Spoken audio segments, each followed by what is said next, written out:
برنامه سیاسی و تحلیلی دیدگاه.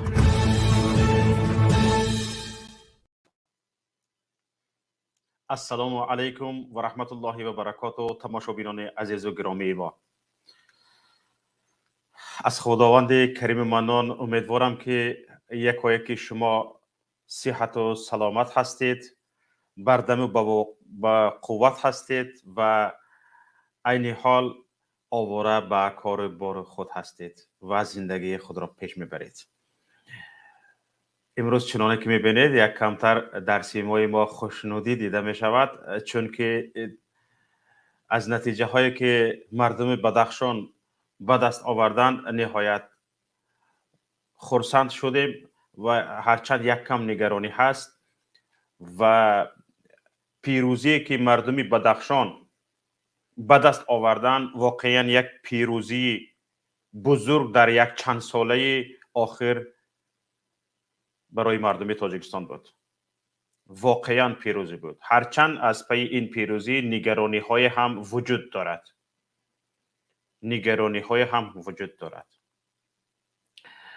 و امیدوارم به این خرسندی ما یک و یک هم وطنان ما شریک هستند و امید میبریم که همین خیل پیروزی ها پای در پای با زینه های بلند باشد و همین خیل به زینه های بلند قدم های خود را مانده به قله بلند پیروزی رفته رسیم و ملت بر این رژیم غاصب، بر این رژیم ظالم، بر این رژیمی که در لغتش عدالت گفتنی چیز وجود ندارد غالب باید و نهایت کار ما یک کشوری داشته باشیم که مردمی باشد، حکومتش مردمی باشد و مردمش آزاد و سربلندانه زندگی کنند و همین طور هرگاه که حکومت یک خطاگی کرد بر سرش باشند بگویند که این خطاگیت رو یا درست میکنی یا دفع میشوی.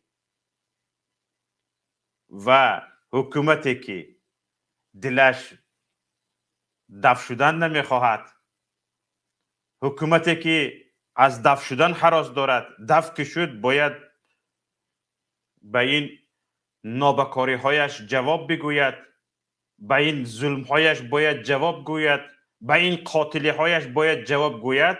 میخواهد عمر جوابگریش یک کمی دورتر کشیده شود و به طلبات مردم راضی می شود و من بعد کوشش میکند که کاری را انجام بدهد که اون بدی های کردهش از یاد مردم برود و امیدواریم که من بعد رژیم تاجیکستان، رژیم امامعلی رحمان کوشش به خرج میدهند که دل مردم را به دست بیارند و کوشش به خرج میدهند که کار کنند که این بدی کردگیشان، داغ این بدی از قلب مردم تاجیکستان برود. اما هرچند رفتنی نیست. این داغ شد که هیچ داروی دوای او را برطرف کرده نمیتواند. اما امیدواریم این حکومت داروی دوای مییابد که با تمام وجودش کوشش میکند، غیرت میکند، دل مردم را بیابد و این داغ را از دل مردم دور کند و این خاطره بد را از یاد مردم بره باید.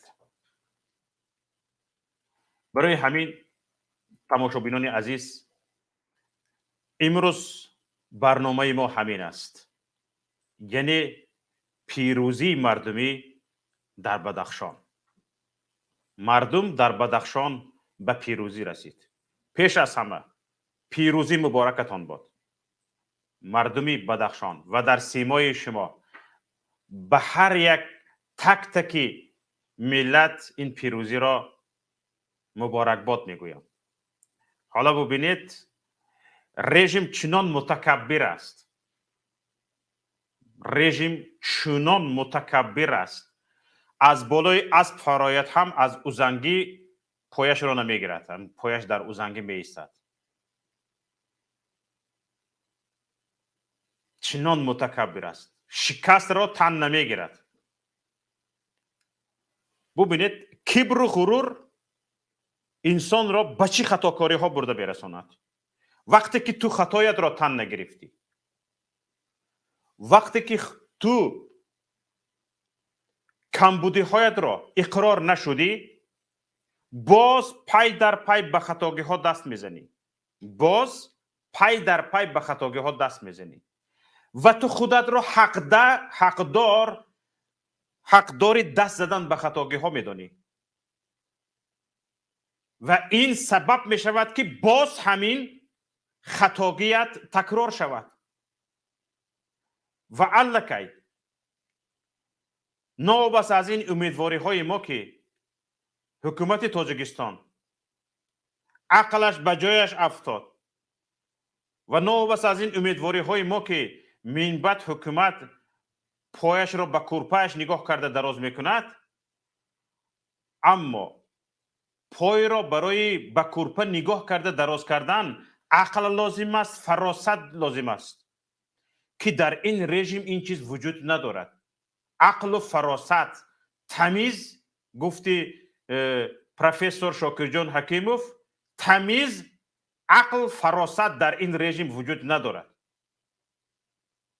انا برای همین همین شب ساعتی با وقت محلی 20 کم 2 شب، حالا کامپیوتری مرا نشان دهید خواهش میکنم، همین شب ساعت 20 کم 2 شب من نگاه کنید همینجا، من 29 نوامبر 01:42 ساعت 20 کم 2 شب агенти ملی اطلاعاتی تاجیکستان خاور خبر نشر کرد. خبر را ببینید چه خیلی متکبرانه خبر را نشان داد. ببینید چه خیلی متکبرانه گردی همایی غیر قانونی که بعد نصف روزی 25 نوامبر در شهر خاروخ از طرف بعضی گروه های منفعتدار آغاز شده بود، ساعت 20:00 28 نوامبر سال جاری قطع کرده شد. کی خبر داده است؟ مرکز مطبوعاتی ستاد بین اداروی تامین امنیت و ترتیبات جمعیتی در ولایت مختار کوهستانی بدخشان. متکبر را دیده شده 5000 آدم به اینها کی هستند؟ بعض گروه های منفعت دار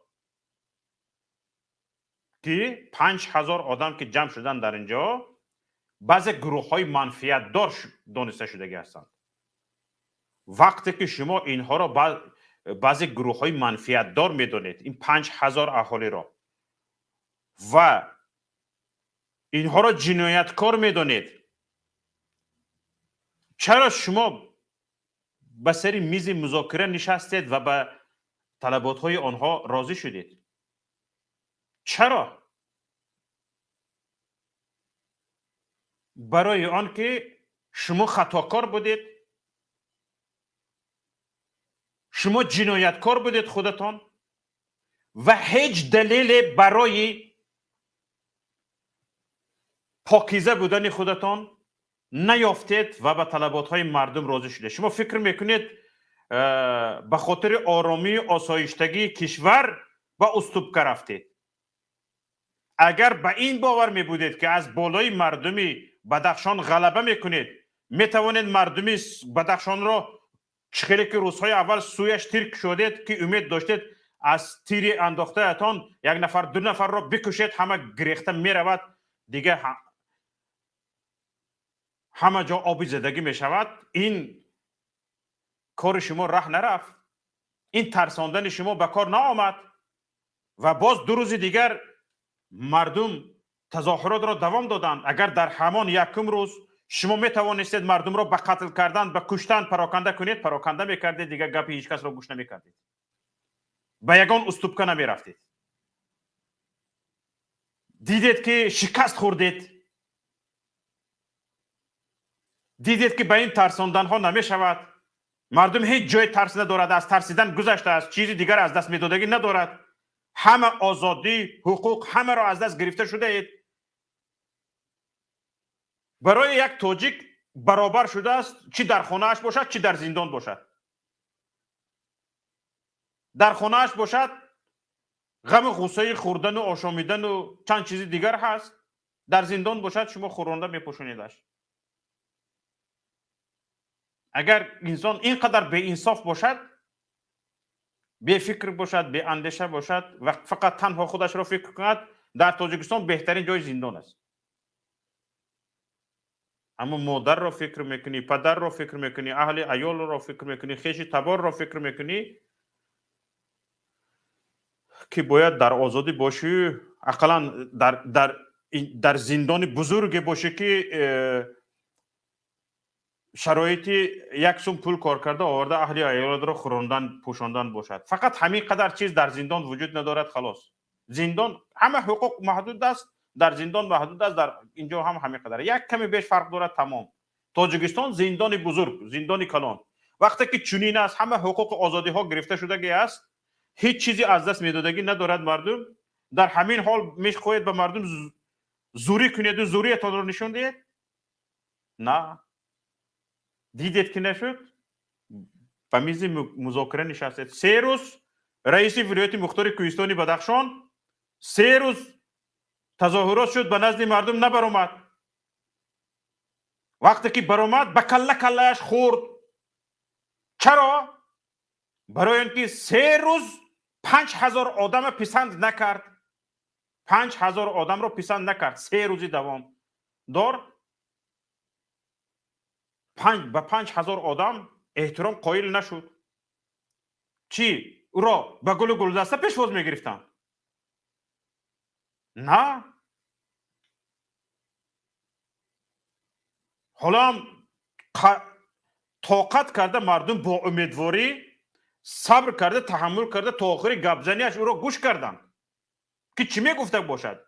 امیدوار بودن یگان چیزی خوب میگوید، نگفت یگان چیزی افته گفته نداشت. این در صلاحیت من نیست، اون در صلاحیتت هیچی نباشد. چه علف خورده گشتی تو در بدخشان؟ در صلاحیتت هیچ چیز نبوده است.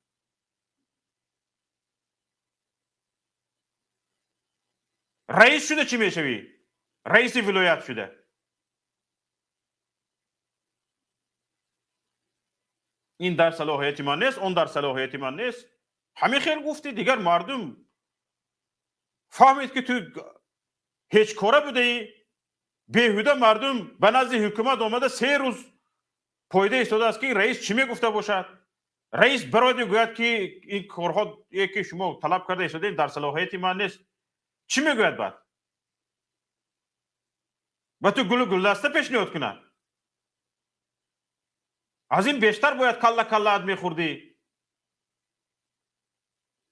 به تمام کمانده که 3 روز در داخل حکومت جمع کرده ایستادی، مردم رو پسند نکردی و مجبور شدی بفرایی.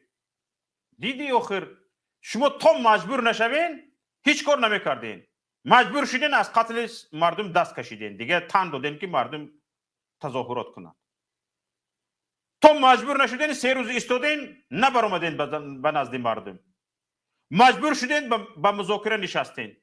مجبور شدین به طلبات های مردم سر فرا آوردید و طلبات های مردم رو اجرا کردید. پاسها رو گرفته پرتافتید و چند طلبات های مردم رو مجبور شدید که اجرا کنید. همین طور. و شما این خیلی هستید. در قرآن کریم یک آیت است، اگر خطا نکنم این خیلی است: حتی اذا ادرکه الغرق قال آمنت بالله انه لا اله الا الذي آمنت به بنو اسرائیل. همین خیلی است. شما هم غرق شوی رو وقتی که درک کردید، غرق شوی به بحر رو وقتی که درک میکنید، مثل همون فرعون در حال به خدا ایمان آوردن رو سر میکنید. والا یک جای دیگر هست چی میگه؟ فاذا نجاهم الى البر اذا هم یشركون. وقتی که تا ساحل برده، تا خشکی برده رسانیدیم از بحر، باز همون مشرکی خودشون رو سر میکنن. فهمیدید؟ شما اگر نجات یافتید، باز همون دیوانه پاری نمیشوید.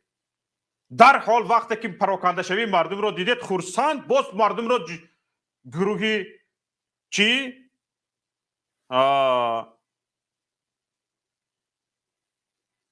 گروهی منفیت دار. چی منفیت دارد این گروه؟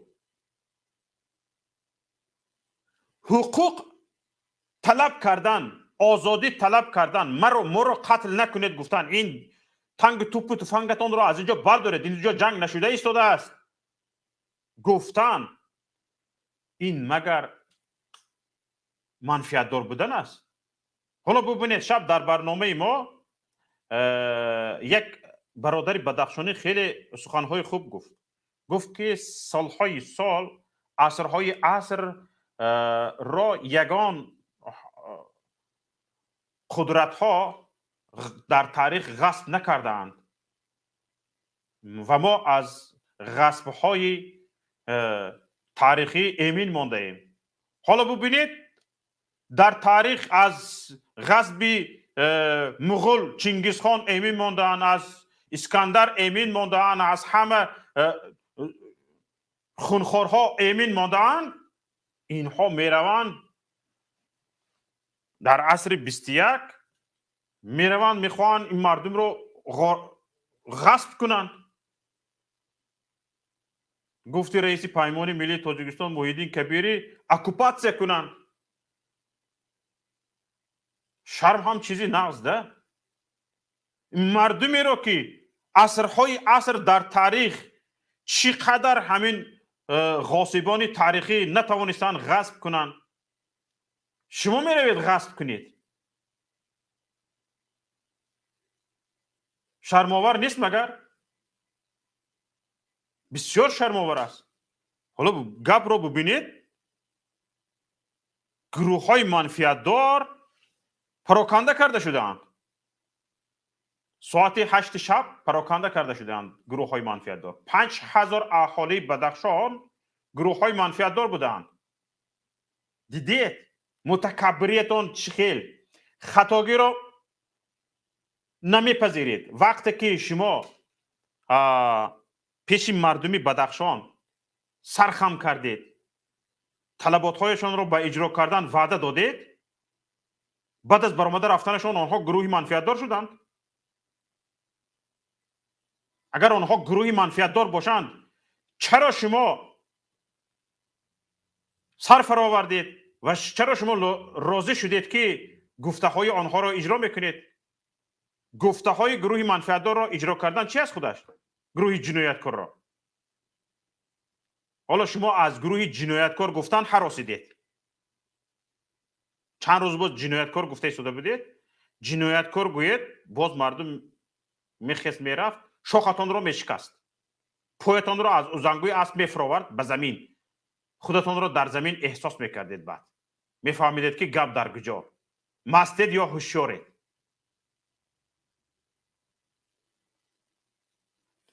و ببینید مقامات چند طلب تظاهرگران رو پذیرفتگی هستند، وعده دادگی هستند که اشتراکچیان اعتراض ها را تعقیب نخواهند کرد، پستگاه های اضافی را در خاروق از بین میبردارند، علاقه موبیل و اینترنت را هم به زودی برقرار خواهند کرد. الکی 2 پستگاه در نزد بیمارستان مرکزی و 1 پستگاه دیگر در نزد بازار را که بعد شروع اعتراض ها تشکیل شده بودند برداشتند. حالا 4 پستگاه دیگر مانده است که از سال 2018 به این طرف ایستاده است که این رو هم اعتراضگران طلب کردگی هستند که این پستگاه هم برداشته شود. حالا طلب کردگی هستند که کشتنی 2 ساکن دهه تودمی ناحیه رشتقلعه گلبدین زیوبکوف و توتیشا امیرشویف که به خاطر آنها تظاهرات در بدخشان به میان آمد، توافق به دست آمده است که مقامات تفتیشاتی پرونده مرگ آنها را زیر نظارت نمایندگان گروهی کاری 44 نفره که تظاهرگران برای مذاکرات با مقامات انتخاب کردند تحقیق خواهند کرد. میشده است که мешуд аст ку аз ҳамин рӯзи аввал тарафи мардум тир намекушодеду мегуфтед ки таҳқиқ мекунем. шумо гуфтед ҳар як ҷинояткорро паррондаанд, ҷинояткор зиддият нишон дод, паррондем. лекин дар ҳоле ки ҷинояткор худатон ҳастед, дигар ҷиноят накунед. дигар ҷиноят накунед. ҷиноят дар сатҳи давлат, яъне дар сатҳи мақомдорон ин ниҳоят нанг аст. ин ниҳоят нанг аст. ҷиноят дар сатҳи мақомдорон. накунедон ҷиноят. ба мардум гӯш диҳед. миллатро бишнавед. мана таҷриба кардедми? сара хам карда гапи мардумро гирифтедми? пойро аз узангӯи асп фуроред заминӣ шавед ва ин гурӯҳи манфиатдор, гурӯҳи ҷинояткор ки аз 25 ноябр даст ба тазоҳуроти ғайриқонунӣ зада буданду ин гапотонро бардоред акунун. бардоред. инашам зиёдатӣ аст. ҳоло бубинед ҳаминашам ба саратон бало мебиёрад. ин дафъа ба ин тавба кардам, гапатонро қабул кардам, интернетро сар медиҳам, алоқаи мобилӣ мешавад, постгоҳҳоро мегирам, ба инҳо халос намешавед дигар. ҳоло фикр карда истодед, мардумро пароканда кардед, як кам ҷон гиред, бо аз нав сӯзанзаниро сар мекунед. сӯзан баъд драфш, баъд корд, баъд ханҷар, баъд пулемёт, баъд гранатомёт, баъд миномёт, баъд паҳботҳои бесарнишин харида мебаред барои торумор кардани мардуми Бадахшон. хобатонро ба об гӯед. ин тавр намешавад. дидед ки нашуд. минбаъд ҳам намешавад иншоаллоҳ. минбаъд ҳоло аз мардуми Бадахшон тамоми мардуми минтақаи Тоҷикистон ибрат гирифтанд. ҳоло таҷриба кунед акунун дар ягон минтақаи Тоҷикистон ҳамин хел фитнагариро, ҳамин хел зургӯиро чӣ коратон мекунанд акун мебинед. таҷриба гирифта шуд, мардум рӯҳбаланд шуд, мардум рӯҳияи баланд гирифта аз ин муқовимати осоиштаи мусолиматомези мардуми Бадахшон алайҳи истибдодгарӣ, алайҳи ғосибии режим як рӯҳияи баланд гирифтанд. диданд ки муборизаи осоишта чӣ хел мешудааст. яъне мардум донист, фаҳмид ки бо истодагарӣ, бо ҳамдилӣ, бо ҳамдастӣ, бо ҳамоӣ, бо ҳамоҳангӣ мешавад ба дилхор режим ғалаба кард. ва ин дар Бадахшон таҷриба шуд. мардум пирӯз шуд. ва ҳоло ҳукумат ҳам худашро пирӯз дониста истодааст. мардумро пароканда кард. мардум хона ба хона шуд. боз дар пушти дарҳои баста боз инҳо болои мардум нақша мекашанд. нақшаи нобудӣ мекашанд. нақшаи нобудии миллатро мекашанд. на, ин дигар шуданӣ нест иншоаллоҳ. хестед ки хобед. дигар ҳаргиз ин нахоҳад шуд. зури беҳуда мегӯянд миён мешиканад. дар тамоми гӯшаву канори дунё дидед. ҳоло бубинед, тибқи хабаре ки мо дорем, дар чандин кишварҳои дунё тоҷикон аллакай ризоияти мақомотҳои ҳамон кишварҳоро барои барпо кардани тазоҳуроту митинг гирифтагӣ буданд. ҳамин рӯз мебоист камтараш дар 2 кишвари аврупоӣ бояд тазоҳурот мешуд.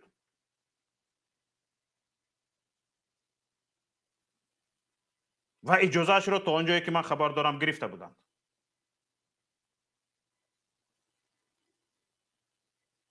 ва дар чандин кишварҳо аллакай аризаҳо дода шудагӣ буд. фақат мо не, шумо ҳам аз ин хабардор шудед. ҳоло نمایندگانی والا مقامی چندین کشورهای اروپایی خواهشی صحبت گفت و شنید با مخالفین را کردند. علکه سر شده است. امروز در لیتوه شد. این پیروزی نیست؟ تمامی رسانه ها با زبان های خودشان این حادثه بدخشان را تمامی رسانه های جهان نشر کردند، پهن کردند و تمامی مردم جهان با خبر از این شد که حالا واقعا این رژیم قاتل بوده است، واقعا در تاجیکستان دیکتاتور بوده است و کشتار مردم از جانب رژیم به اوج علا بوده است. تمامی مردم دنیا دانستند و این گونه مبارزه اینفورماسیونی دوام خواهد یافت و این رژیم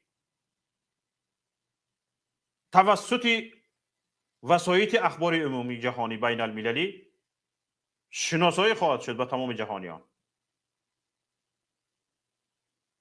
اکنون حالا ببینید با این روحیه بلند مردم چیکارتان میکند. در خارج علیه کشورهای جهان خواستاری گفت و شنید با رهبریت مخالفین شدند. حالا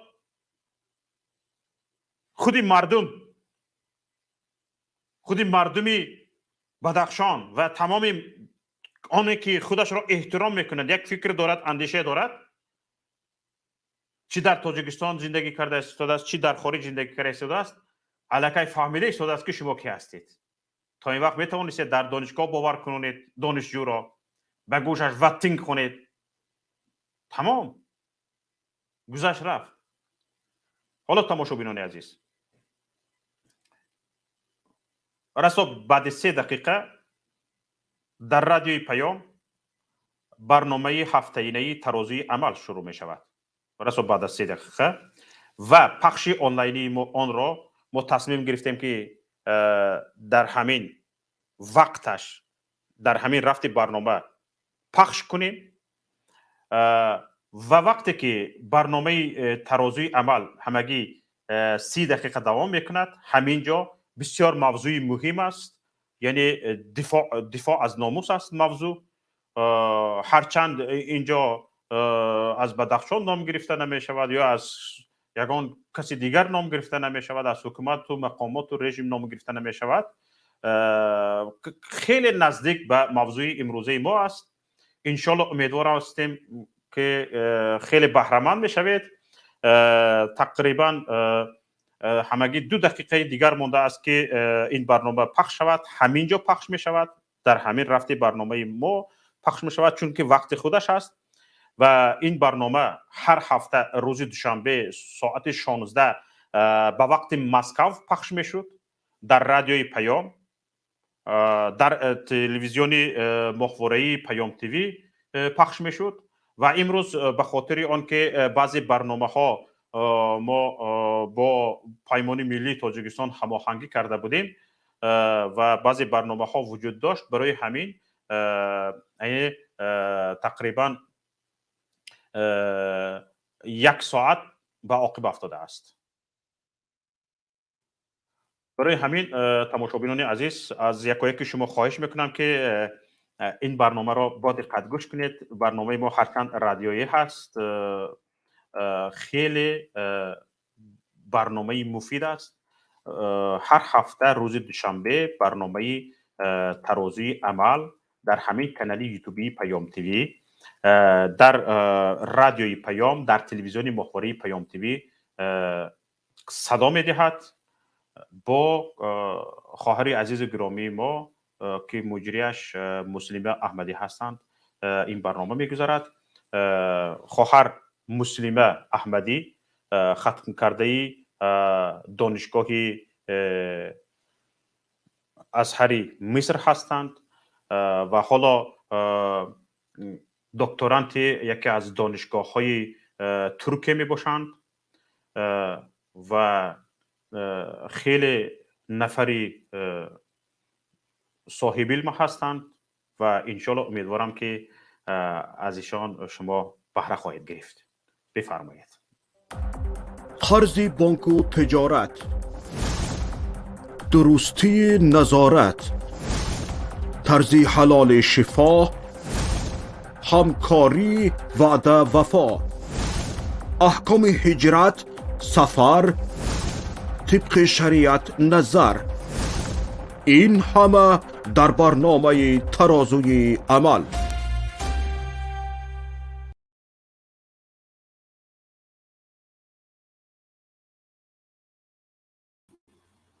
بسم الله الرحمن الرحیم. السلام علیکم و رحمت الله و برکاته. درود و پیام صمیمی به یکایک شما عزیزانی که الان ما را میشنوید و نفران دیگری که بعداً انشالله صدای ما به گوش شمایان میرسد. امروز تصمیم گرفتم با موضوع دفاع از ناموس به نزد یکایک شما آیم و حادثه های آخر تاجیکستان و این چنین احوال مردم مظلوم تاجیکستان عزیزمان وادار می سازد که درباره این موضوع همراه شما عزیزان صحبت داشته باشه. و پیش از آن که مستقیما وارد موضوع شوم میخواستم به دو نوار کوتاهکی که در کوچه های خود دوشنبه شده است یک نظر میکردید و میدیدیم که فرق بین نفرانی که از ناموس خود دفاع میکنند و بین نفرانی که در این مسئله بی تفاوت هستند و برایشان اصلا فرق نمیکند که کی از آنها چی خواسته ایستاده است چی است، یکی در عزت و دیگری در ذلت. و از کارگران تنظیمگر میخواستم که همون دو نوار را پای هم الان گذارند اینجا و بعداً وارد موضوع شوند. مولی ما چیل نیستم، من مسلمانی هیچ وقت کفر نگوشم. چه کلوبا را محکم نمیکنین؟ هیچ کاری محکم نمیکنین؟ هیچ بود دموکراتی این چیز مال دموکراتی که باشه ما چیکاره بفورم میکنم؟ چیکاره بفورم میکنم؟ خود من یوکمش خود حجاب میکنم. تو اینجا ما در چیکار داری؟ آپاش. ها. پولیس روباریت هست. بعد اما روباریت هم گفت پیش ما بیا من خودم خچگاه میزنم. تو مرا بیاره در کدام اساس حق داره که سطری مرا اما بکشه؟ قانون شنیشونت تو مرا. بیا آخه من قانون تاجیکستان چیکار دارم؟ من نمیخوام که کلوب محکم شود. چون محکم نمیشه؟ قانون تاجیکستان چیکار در تاجیکستان زندگی کسی چیکار کنه؟ اکا مرا کو اومده در قدی راه نگو من خودم مزه نیست من اون اشاره کردم که برای بو ساعتش بکشه. اونمو گنرال ته پنرال ده برای بو که زن شب گیره کونی لیچ کرد در مردم نشان بده. تمام. با ویدیو دیگر نگاه کنید، نوار رو نگاه کنید که چگونه میگیرند و این خواهر رو میبرند. و اینجا عزیزانی که به این دو نوار نگاه کردیم، نوار یکم که خواهر از ناموس خود از حجاب خود با طور دغلانه باشد هم که دفاع میکند، فرق آن را ببینید و نوار دیگر را ببینید که وقتی که یک میلیسیدر یا یک پلیس میگیرد و یک خواهر حجابدار را از دستش گرفته از اینجا روان می شود، اطرافیان کاملا بی تفاوت هستند. کسی کار ندارد، کسی نمیگوید این خواهر مسلمان است، این خواهر تاجیکی ما هست، تو کی هستی که او را گرفته از آنجا میبری، اگر نوار درباره سطرش باشد. و اینجا عزیزان در شریعت ما ضروریات پنجگانه داریم. ضروریات در دین، در حفظ دین، در حفظ جان، در حفظ مال، در حفظ ناموس که ارد هم میگویند و حفظ عقل. برای آنکه دین ما حمایت شود و دین ما نابود شود، پروردگار برای مسلمان ها جهاد را فرض کرده است تا اینکه کفار آنها را از دینشان برنگردانند و برای آنکه جان هر یک مسلمان حمایت شود، قصاص در شریعت فرض می باشد تا اینکه کشاکشی از بین رود و برای آنکه مال یک نفری مسلمان را دیگران از خود نکنند، بریدن دست دزد را و این چنین بعضی از عقوبت ها را برای نفرانی که قرض گرفته برنمیگردانند شریعت حتمی گردانیده است و این چنین برای حفظ ناموس هر یک زن مسلمان و برای حفظ ناموس هر یک شخص مسلمان برای تهمتگران 80 چوب دست و برای نفرانی که به این کار دست میزنند و حتی دست به تجاوز میزنند کشتن را شریعت حتمی گردانیده است. و البته که برای حفظ کردن عقل انسانیت هر چیزی که به عقل ضرر میرساند، خواه از مشروبات مست کننده باشد، خواه از مواد مخدر یا چیزهای دیگر، اینها را همش را شریعت حرام میگرداند. و وقتی ما میگوییم دفاع از ناموس، تا اندازه در این کلمه یا تا اندازه در این عباره بی‌پروا گشتیم که برای بعضی ها هیچ فرق نمی کند. برای همین روز از روز از طرفی چه مقامداران چه از طرفی نفرانی که خود را از مردم عادی بالاتر می دانند و مردم را با نظری بلند نگاه می کنند و دیگران گویا در نزد چشم آنها توده مال بی صاحب هستند، می بینیم که چقدر حریم خواهران ما و چقدر حرمت و عزت شرف زن مسلمان تاجیک از بین رفته ایستاده است. و وقتی میگویم دفاع از ناموس، تنها به خاطر کشادن عورت یک زن مسلمان در زمانش پیامبر صلی الله علیه و سلم کلی لشکر را به پا خیزانیده بودند، چگونه که در کتاب‌های سیره آمده است و اینچنین در سیره ابن هشام آمده است. وقتی که پیامبر صلی الله علیه و سلم پس از به مدینه آمدن با یهودهای در مدینه زندگی میکرده عهد و پیمان میبندند که با هم ضد دشمن میشویم و هرگز با هم جنگ نمیکنیم. در اینجا یهودی بنی قینقا و بنی نظیر و بعضی از قبیله های خردکک دیگر بودند، بنی قریظه. لیکن یهودی بنی قینقا که خودشان از شیرمردان بودند، همه در مدینه میدانست که بنی قینقا یک شیرمردهای دارد یا جوانمردهای دارد که در نبرد و در جنگ کسی بالای آنها غالب شده نمیتواند و همه میدانست که برابر بنی قینقا جنگ کردن این مغلوبیت میباشد. ولی باره برای آنکه آنها خیلی به خود افتخار میکردند و باوری داشتند، از پیامبر صلی الله علیه و سلم و از مسلمان ها نیز آنقدر جای هراسی نداشتند. و بعد از آنکه در جنگ بدر پیامبر صلی الله علیه و سلم بالای مشرکین پیروز شدند، بنی قینقا به محمد صلی الله علیه و سلم گفتند تو هرگز ما را مثل آن نفران مکه گمان نکن، آنها از جنگ بیخبر هستند، ما باشیم آنقدر در جنگ شجاعت و مهارت داریم که اگر برابری ما بجنگی در یک لحظه تو را نابود میکنیم. و به بهانه جنگ کفتن همیشه میگشتند تا اینکه بار یک زنی مسلمان که خودش تاجر زن بود و در بازار نشسته سودا میکرد با آن حجاب و حشمت اسلامیش به بازار میآید و وقتی که بارهای خود را به سودا میگذارد و کالاهای خود را کم کم به فروختن شروع میکند، یک یهودی مردی که در نزدش نشسته بود به او میگوید که چهره ات را کشا یا خود حجابت را بکش. زن میگوید من هرگز این کار را نمیکنم. سپس برای تمسخر کردن بیار کردن این زنی مسلمان پنهانی به قفایش می رود و کرته دراز او را گرفته به پشتش می بندد و وقت زنی مسلمان از جای برمیخیزد تمامی بدنش یا پایهایش نمایان می شود و یهودهای در اطراف بوده با آواز بلند قهقه کنان می خندند. این را می‌بیند و زنک با تمام صدایش به من کمک کنید گویان داد میزند و یک مرد مسلمانی که از راه رفته ایستاده بود دویده میآید و از شدت غضب دیگر خودش را داشته نتوانسته به آن مرد یهودی که این خواهر را به این حالت آورد حمله میکند و آن یهودی مرد را در جایش با یک ضربه میکشد. سپس یهودی دیگر میآید و این مرد را میکشد، یعنی مردی مسلمان را. با همین یهودهای خود را جیغ میزنند، مسلمانهای خود را و خبر به گوش پیامبر صلی الله علیه و سلم میرسد. خبر میرسد که در فلان بازار یهودها زنی مسلمان را تحقیر کردند، کرته او را بالا کردند، پایهایش نمایان شد، مسخره کردند و زنی بیچاره شرم داشت و داد و فغان کرد.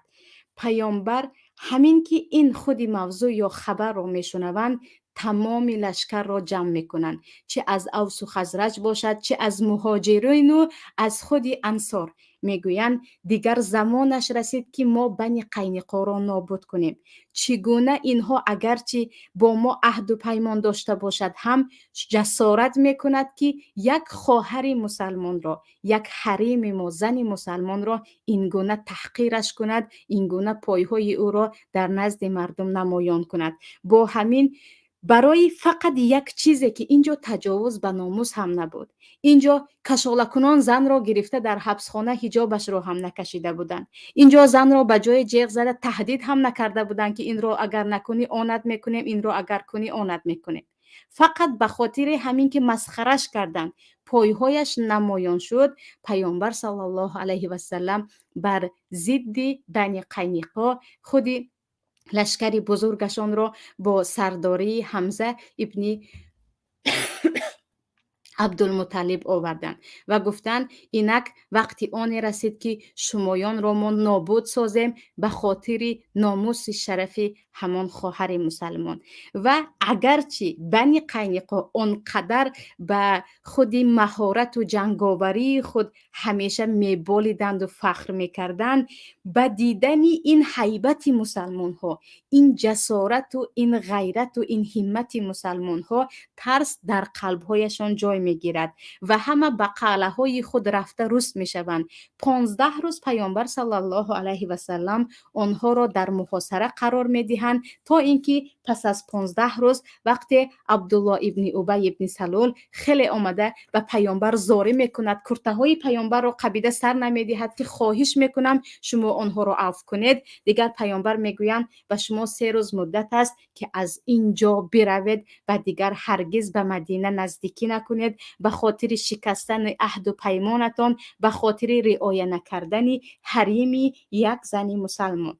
و وقتی عزیزان به این خود قصه تاریخی نگاه میکنیم، سرگذشته که در زمان پیامبر صلی الله علیه و سلم شده بود، میبینیم که پیامبر صلی الله علیه و سلم چگونه صحابگان داشتند و میبینیم که چگونه یک مرد مسلمان وقتی میبیند یک خواهر مسلمان را یک گروه ابله تمسخرش میکنند، مسخره میکنند، پایهایش را لوچ میکنند، دویده میرود و دیگر از او دفاع کرده حتی در همان جایش شهید میشود. و اینجا امام نووی در شرح صحیح مسلم اجماع تمام علما را میآورند که وقتی میگوییم دفاع کردن از ناموس خود این فرض می باشد، این چنین دفاع کردن از ناموس اهل خود، خواهر و همسر و این چنین خواهر مسلمان خود برای هر یک مرد حتمی می باشد.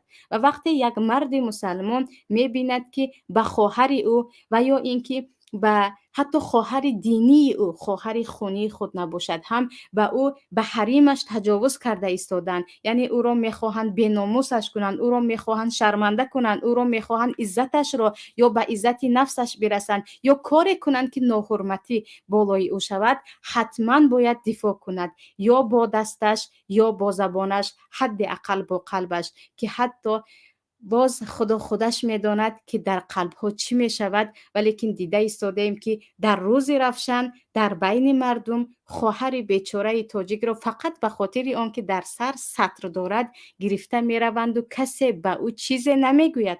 اطرافیان همه مردها هستند، کسی رفته نمی پرسد که برای چی شما دارید این را می برید، با کدام دلیل، با کدام قانون و گناه این چیست. بجز این در خانه ها هم می بینیم و می بینیم که در خود مکتب ها باشد، در خود کارخانه ها باشد، در خود دانشگاه ها باشد، برای پوشیدن حجاب و یا برای یک زن مسلمان عفت خودش را نگه داشتن می آیند و به او چیزی می گویند، تهدید می کنند و همه این را می شنود، کسی از پشت او نمی دود. در حالی که اول شده خود خواهر یا خود هر یک زن مسلمان باید بالای خود ناموس خود، بالای شرف خود دفاع کند و این چونین هر یک مرد مسلمان هم به هیچ وجه راضی نشود که کسی حرمت خواهر او را و یا همسر او را و یا دختر او را از بین ببرد. و در خود سنن ابو داود حدیث پیامبر صلی الله علیه و سلم هست، میگویند من قتل دون ماله فهو شهید و من قتل دون اهله و هو شهید و من قتل دون دمه و من قتل دون دینه فهو شهید. هر کسی که به خاطر دفاع از مالش شود و کشته شود، هر کسی که به خاطر دفاع از اهلش، از خانوادهش، از ناموس خواهر و دختر و همسرش کشته شود و هر کسی که به خاطر جان خود را حمایت کردن کشته شود و هر کسی که به خاطر دینش که من در دین خود باقی میمانم کشته بشود، او شهید می باشد. و به هیچ وجه اجازت نیست که وقتی میبینی کسی به عزت تو دارد پافشاری میکند و میبینی که کسی میخواهد به حریم تو تجاوز کند، من الان صبر میکنم، الان وقت صبر است گوییم. و اینجا خیلی یک عباره هست که عباره درست است اما در جای خطا استفاده میشود. وقتی به بعضی از نفران گفته میشود که برای چی از خود دفاع نمیکنید، یا ما یک جمع بزرگ هستیم برای چی همه با هم از خود دفاع نمیکنیم، و یا همین حالت به شما رخ داد چرا از خود دفاع نکردید، با داد زدن، با فیغان کردن، با دیگران را به کمک جیغ زدن یا به هر راهی دیگر. الان در اول خودی برنامه عزیزان نگاه کردید که یک خواهر تاجیک ما با صدایش باشد هم مبارزه برده ایستاده است با یک احمقی که میگوید در سر راه ایستاده حجابت را بکش. او گفته ایستاده است که با کدام دلیل، با کدام قانون، در اساس کدام ماده تو میخواهی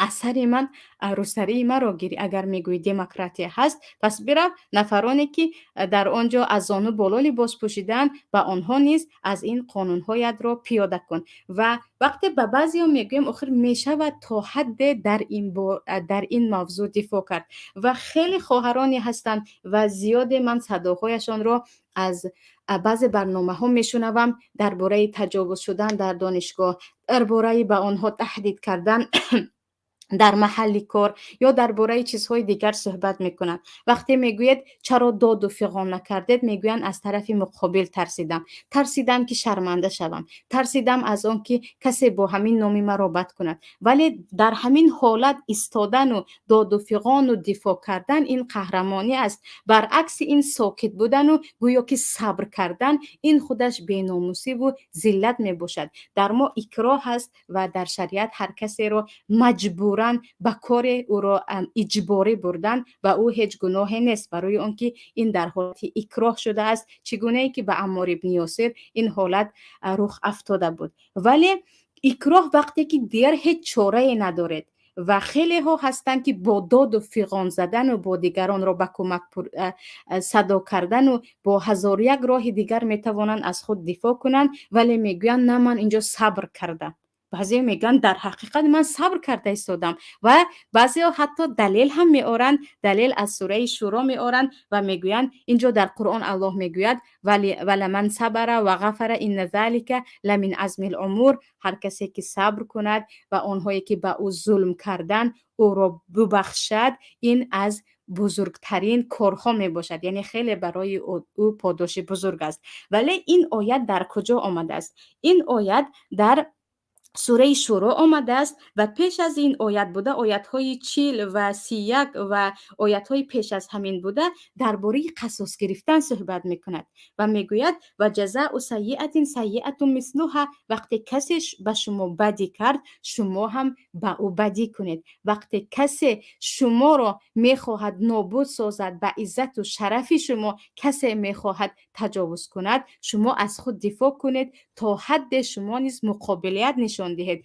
وقتی که کسی به شما ظلم کرد شما هم میتوانید به او ظلم کنید، اما به خاطر آنکه آن نفر از شما بخشش پرسید و یا دیدید که خیلی حالتش بد است و پشیمان است، اگر او را بخشیدید انا در اینجا ثواب میگیرید. برای همین وقتی که در صحیح بخاری در کتاب مظالم، در باب مظالم درباره ظلم و ظالمی صحبت می رود، در اینجا سخن ابراهیم نخعی را می آورند. ابراهیم نخعی از استادان بزرگ امام ابو حنیفه رحمت الله علیه می باشند که خودشان تابعین بزرگ هستند و وقتی که درباره لا یحب الله الجهر بالسوء من القول الا من ظلم و کان الله سمیعا علیما یا خود والذین اذا اصابهم البغی هم ینتصرون الله صحبت میکند، یعنی آنهایی که وقتی به آنها حرمتشان انتهاک می شود و وقتی به عزت و شرف و به خود مسلمان ها ظلم می شود، مسلمان نفری که انتصار می کند یعنی از حق خود دفاع می کند میگوید.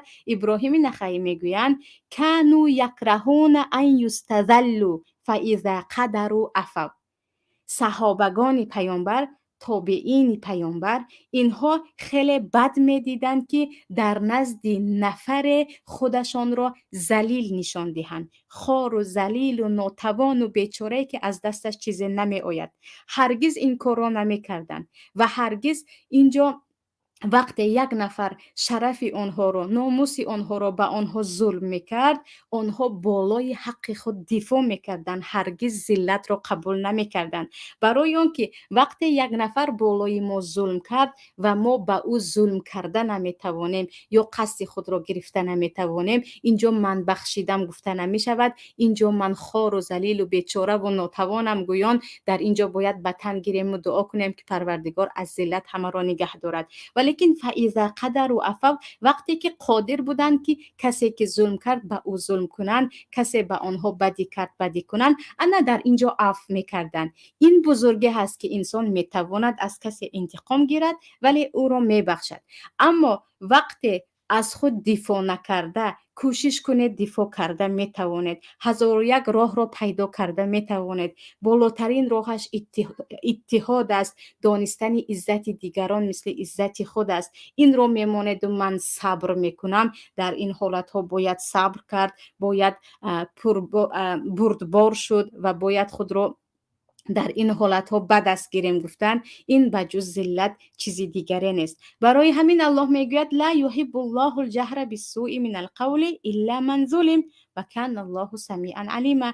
الله هرگز دشنام و آواز بلند و دعاهای بد را دوست نمی دارد مگر نفرانی که ظلم دیده‌اند به آنها اجازت است. برای همین وقتی که بد تو کرد تو هم میتوانی از خود دفاع کنی. و اینجا وقتی گفتیم نه من دفاع نمی کنم و من اینجا صبر میکنم، این صبر نیست و این یک مسئله هست که انسان را به ذلت میبرد و روز از روز ما دیده ایستادیم که تا چه اندازه به اینجا رفته ایستادیم. روز از روز به جای اینکه حتی یک نفری مسلمان در وقتی دفاع از ناموس گفتن، وقتی به پیش چشمش منصبش می آید، وقتی به پیش چشمش پول و مالش می آید، وقتی خانوادرش می آید، حتی قادر است که ناموسش را از دست دهد. چقدر خواهرانی هستند، چقدر زنهایی هستند که به خاطر صاحب کرسی شدن یا به خاطر جای کار خود را از دست ندادن ناموس خود را از دست دادند.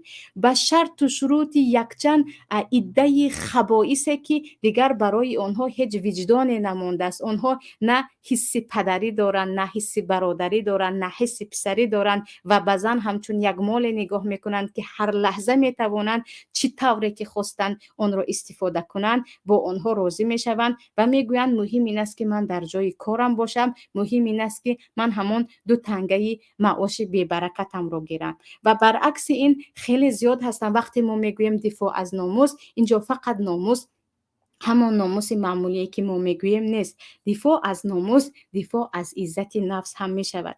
وقتی برای کسی معاش میدهند، پول میدهند، بر عوضش از او چیزی را طلب میکنند که کردن آن ظلم است یا کردن آن بی‌شرفی است یا کردن آن به دیگران حق دیگران را پایمال کردن است، این هم از دست دادن ناموس است. یعنی من عزت و شرف و دیگر وجدان انسانی خود را از دست میدهم به خاطر آزادی یا به خاطر همان دو تنگه معاش یا به خاطر جای کار یا به خاطر یگان چیز دیگری که برای من وعده کردن. انا این رو میگویند بدترین حالت برای مسلمان که بهترش بمیرد، بهترش از این که عزت خود را به خاطر جای کار بدهیم یا شرف خود را یا حتی بعضی ها دیگر کلی هیئت خود را دادند، مثل روبرت به گفت خودمان به هر جایی که آنها را روان میکنند به همون جا روانه میشوند، به هر چیزی که به آنها فرموده میشود کرده میشود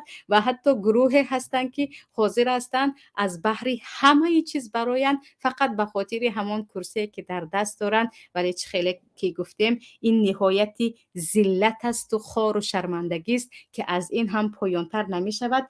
برای همین پیامبر صلی الله علیه و سلم میگویند وقتی که آبروی شما در میان است، وقتی که ناموس خویش و تبار شما در میان است، وقتی که کسی می آید و به زوری می خواهد مال تو را بگیرد، ناموس تو را بگیرد، عزت و شرف تو را بگیرد، دین تو را بگیرد، اینجا اگر مبارزه بردی و در وقت مبارزه جانت را از دست دادی، این شهادت است. گمان نکن که با همین دیگر دنیای تو تمام شد. ولی چگونه که میدانیم شهادت برترین بالاترین مرتبه برای هر یک نفر مسلمان می باشد. و چیزی دیگری که اینجا می خواستم بگویم مسئله آنی هست که ما دفاع از مال را تا اندازه در مردم ما دیده می شود. آره، به خاطر مثلا خانم را از دست دادن، به خاطر پولی که دیگر ماها کار کردم از دست ندادن، داد و فیغان می براید. و اما مسئله ناموس، مسئله این که یک نفر بیاید و درباره لباس شخصی شما بپرسد، یک نفر بیاید و بگوید در نزد دوربین بنشینید و درباره این و آن صحبت کنید، در حالی که خود متکلم یا سخن کننده هم میداند که اون چیزی که گفته است دست دروغ است. اینجا میگویم فروختن ناموس، فروختن عزت و شرف به خاطر یک تین سیاهی که برکت ندارد و عاقبتش هم به جز ذلت و وای چیز دیگری نیست. برای آنکه خود شما هم عزیزان دیده استادید هر نفری که خواه ملا باشد، خواه یک سیاستمدار باشد، خواه یگان بلاگر عادی باشد، خواه هر کسی دیگر هم که باشد، وقتی به او پول دادند و به او گفتند به عوض پول این گفتی ما رو میکنی، این الکه عزت و شرف خود را دادن و فروختن است که از آن نفر دیگر هیچ بوی نیکی نمی آید. به خاطر اینکه اون نفر الکه خود را فروخت، عزت خود را فروخت، وجدان خود را فروخت.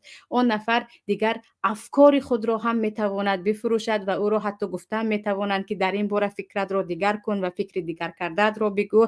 و میبینیم که ذلت بالای ذلت و بردگی و گویا که در زمان پیشتر یک برده برای آزادی خود را خریدن خود را مکاتب میکرد. برای همین در قرآن کریم درباره مکاتب هم آیات‌های زیاد است که وقتی مکاتب ها یعنی برده های شما به شما میگویند که مرا آزاد کن من به تو پول میدهم، هرگز به آنها نگوید. در سوره نور در این باره آمدگی هست.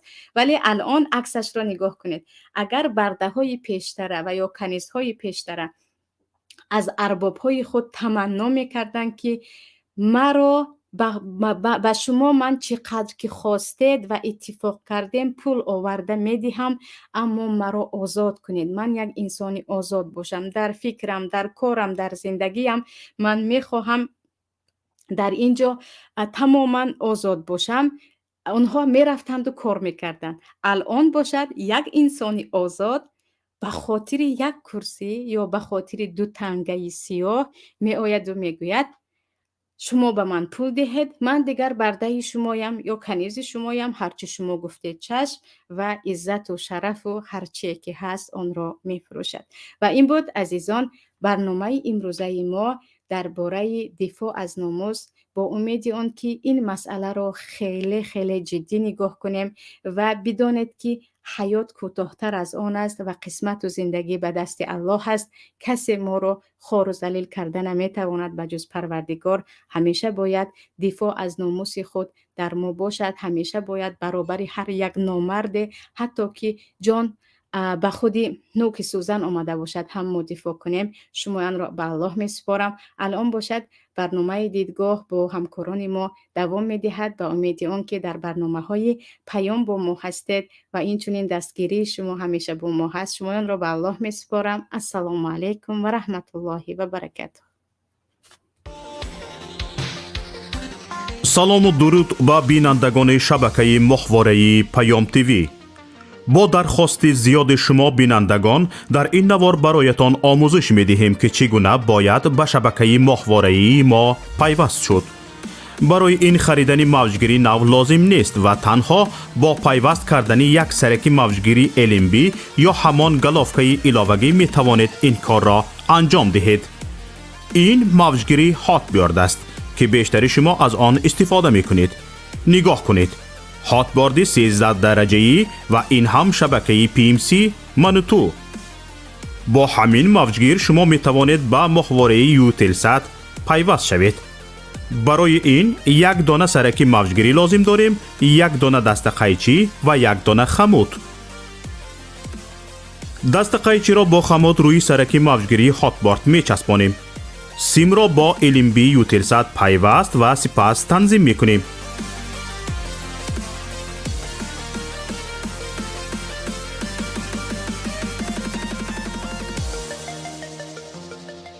این هم ماهواره یوتلسات و این شبکه منوتو که در اولین مقام پیدا شد و حالا ما آن را تنظیم می کنیم.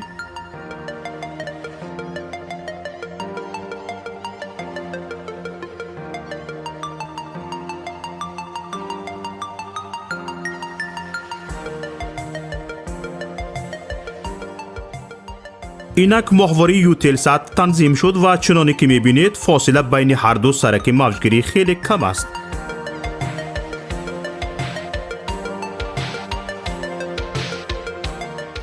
اکنون می توانید با جستجو در این ماهواره شبکه پیام تیوی را هم پیدا کنید. چنانه که مشاهده کردید زحمت زیاد صرف نشد و پیوستنش هم بسیار آسان است. اکنون که یاد گرفتید هر یک از شما می توانید از تجربه پیوستن به شبکه ما یک نوار ثبت نمایید و به ما ارسال کنید. بهترین نوار به جای این نوار ما همچون نوار آموزشی استفاده خواهد شد. ما می توانیم برای بی‌خطری صدای شما را عوض کنیم. با ما باشید و برنامه های پیام تیوی را پیگیری نمایید. نشانی ما در ماهواره یوتلسات. ماهواره یوتلسات 7B، موقعیت 7 درجه شرقی، فریکانس 11262، سرعت نشانی 27500، پولاریزاسیا HFEC 5:6.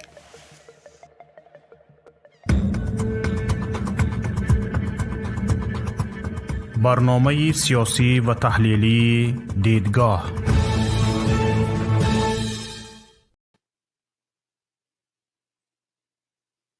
یک بار دیگر سلام به شمایان تماشابینان ما.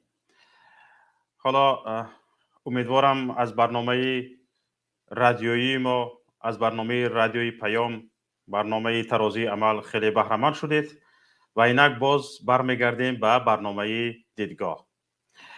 تماشابینان عزیز، شوکت محمد با شما هستم و امروز ما درباره پیروزی مردم بدخشان از نتیجه تظاهرات صحبت کردیم.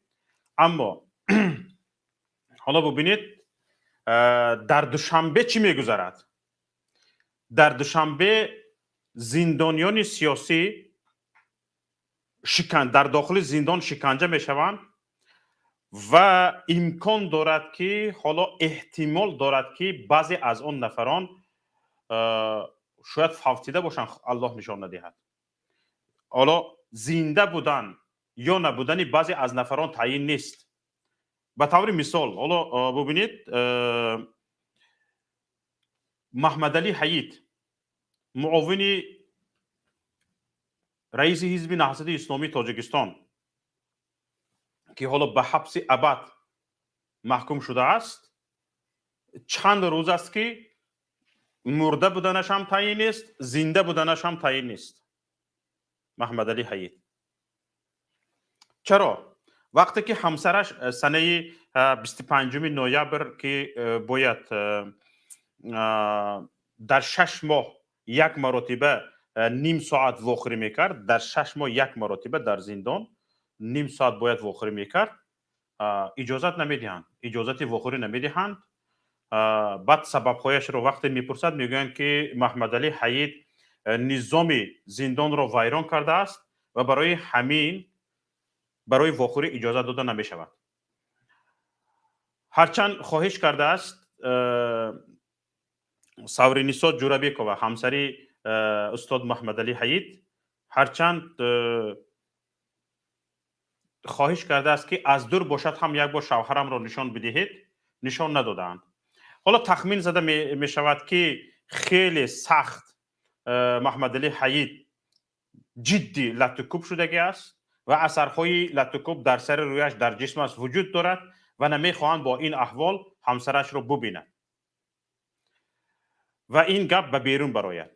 ё ин ки эҳтимоли дигар вуҷуд дорад ки кайҳо, чунки хабари бемор шудани маҳмадалӣ ҳаид, шиканҷа шудани маҳмадалӣ ҳаид вуҷуд дошт, аз боз шиканҷа ва ба утоқи ҷаримавӣ партофта шудани ду нафари дигар аз раёсати ҳизби наҳсати исломии тоҷикистон, зубайдуллоҳи розиқ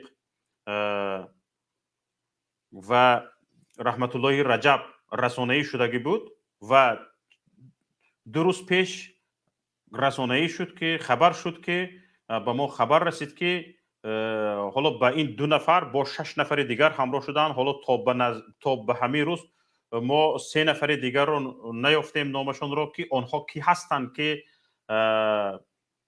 ба ҷуз он 2 нафар боз ин 3 нафари дигар эҳтимол дорад ин 3 нафар маҳмадалӣ ҳаид, абдуқаҳҳори давлат, як нафари дигар ҳастанд, 3 нафар ва дигар қиёмиддини аваз 3 нафар. Ба инҳо 5 нафар шуданд, боз 3 нафари дигар номашон таъин нест ки ба утоқи ҷаримавӣ гузаронда шудагӣ ҳастанд. Лекин ҳоло муҳаммадалӣ ҳаидро ба хонаводааш нишон надоданд. Барои 30 дақиқа дар 6 моҳ ба хонаводааш нишон надоданд. ҳоло ӯ дар дохили зиндон чӣ кор мекунад, чӣ кор намекунад, ин кори ӯ аст ва ӯ дар дохили зиндон аст, адои ҷазо карда истодааст. лекин дар ин ҷо вақте ки аҳлаш ба аҳлаш нишон дода намешавад, дар ин ҷо ҳаққи аҳлаш аз тарафи мақомот нақс карда мешавад. шумо ба хотири ҷазо додани як зиндонӣ нафари озодро ҳаққашро нақс мекунед ки бояд ақаллан дар 6 моҳ як маротиба пайвандашро ки шумо зиндон кардед, он ҳам бошад беҷурму бегуноҳ, бо тӯҳмату бо буҳтон, бидуни собит кардани ҷинояташ ба ҳабси абад маҳкум кардед. дар 6 моҳ ақаллан як маротиба ҳудуди 30 дақиқа бояд аҳлашро бубинад, пайвандашро бубинад. аниқтараш ин занак ҳаққи қонуниаш аст ки бояд шавҳарашро бубинад. шумо ҳуқуқи ин занро поймол кардед. шумо ҳуқуқи як нафарро поймол карданро кай қонуншиканӣ медонед? кай ба ин хулоса мерасед ки зиндонӣ аст? ӯро ҷарима мекунед, ба утоқи ҷаримавӣ мепартоед, чӣ кор мекунед? ин кори шумо аст. аз утоқи ҷаримавӣ оварда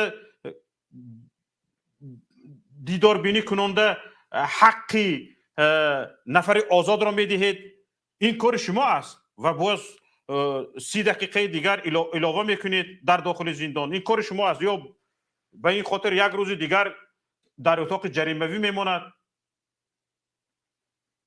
ин кори шумо аст. лекин ҳаққи нафари озодро ки дар озодӣ аст, ҳаққи қонунии ӯ аст ки бо аҳлаш ки дар зиндон аст рафта 30 дақиқа мулоқот кунад, ҳаққи инро шумо нақс кардед. инро чӣ гуна ҷуброн мекунед? магар барои нақзи шахси озод ки ин ҷиноят накардааст, ин ҷинояткор нест, ин дар озодӣ аст, барои нақзи ҳаққи ин шумо ҷавобгар нестед? кай зӯргӯиро бас мекунед? зӯргӯии шумо кай бас мешавад? кай зӯргӯиятон бас мешавад? ҳоло бибинед, инҷо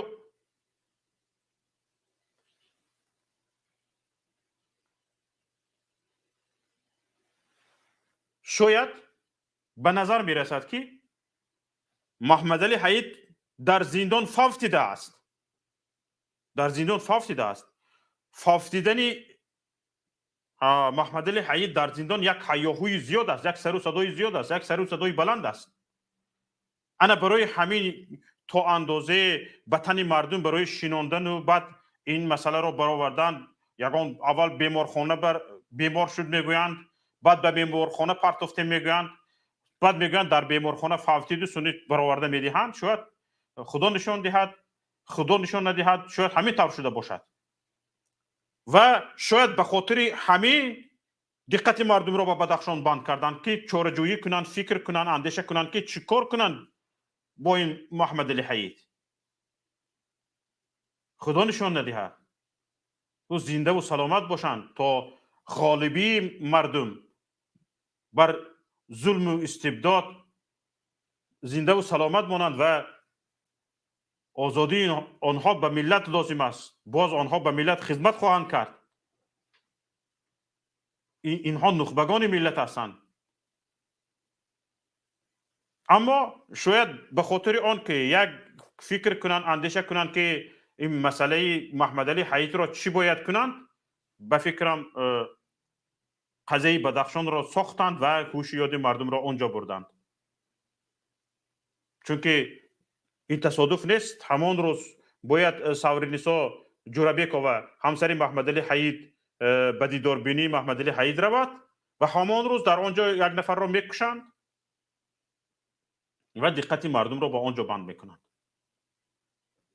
این هم وجود دارد، این احتمال هم. و این را ببینید، فقط فکر، خیال، کشتن، به قتل رسانیدن، فکر، اندیشه، فقط به قتل رسانیدن، دیگر هیچی. اون نفر به بینی پروکورور شلچوک زده است، حکمش قتل. در زندان آورده کشته نمیتونید، حکم قتل وجود ندارد، باید کاری کنید که همین زنید بکشیدش. حالا ببینید به بینی شلچوک خوردگی همین یاردمچی پروکورور 2 سال از یادش فراموش نشده است. 2 سال گرد اطرافش آدم جمع کرده است که اوی به همکار شما به بینی شلچوک زد گفته همین تو. حالا ببینید همین شب یک نفر کارمند مقامات با افشا نشدن نامش بعضی از تاکتیک های همین مقامداران خصوصا مقامات انتظامی را به من نوشت. یگان چی شود میگفتند به سر من همین کلفت اومد، جوره کمک کن، جوره دستگیری کن، این حالا کاری تو به من هم میافتد. همین خیلی میگفتند آره کاری تو به من هم میافتد. بعد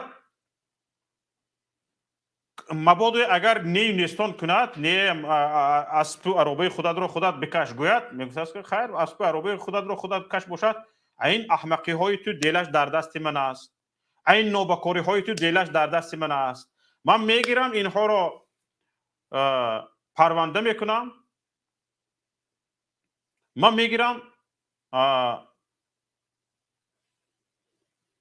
دل میکشویم و تویم بعد عربه خودت را خودت میکشی.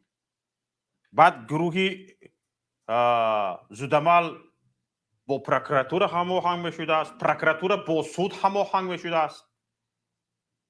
همین طور بوده است. همین ادوکات هایی که حاضر در تاجیکستان هستند همش اکثریتش بوزیچه بوده است.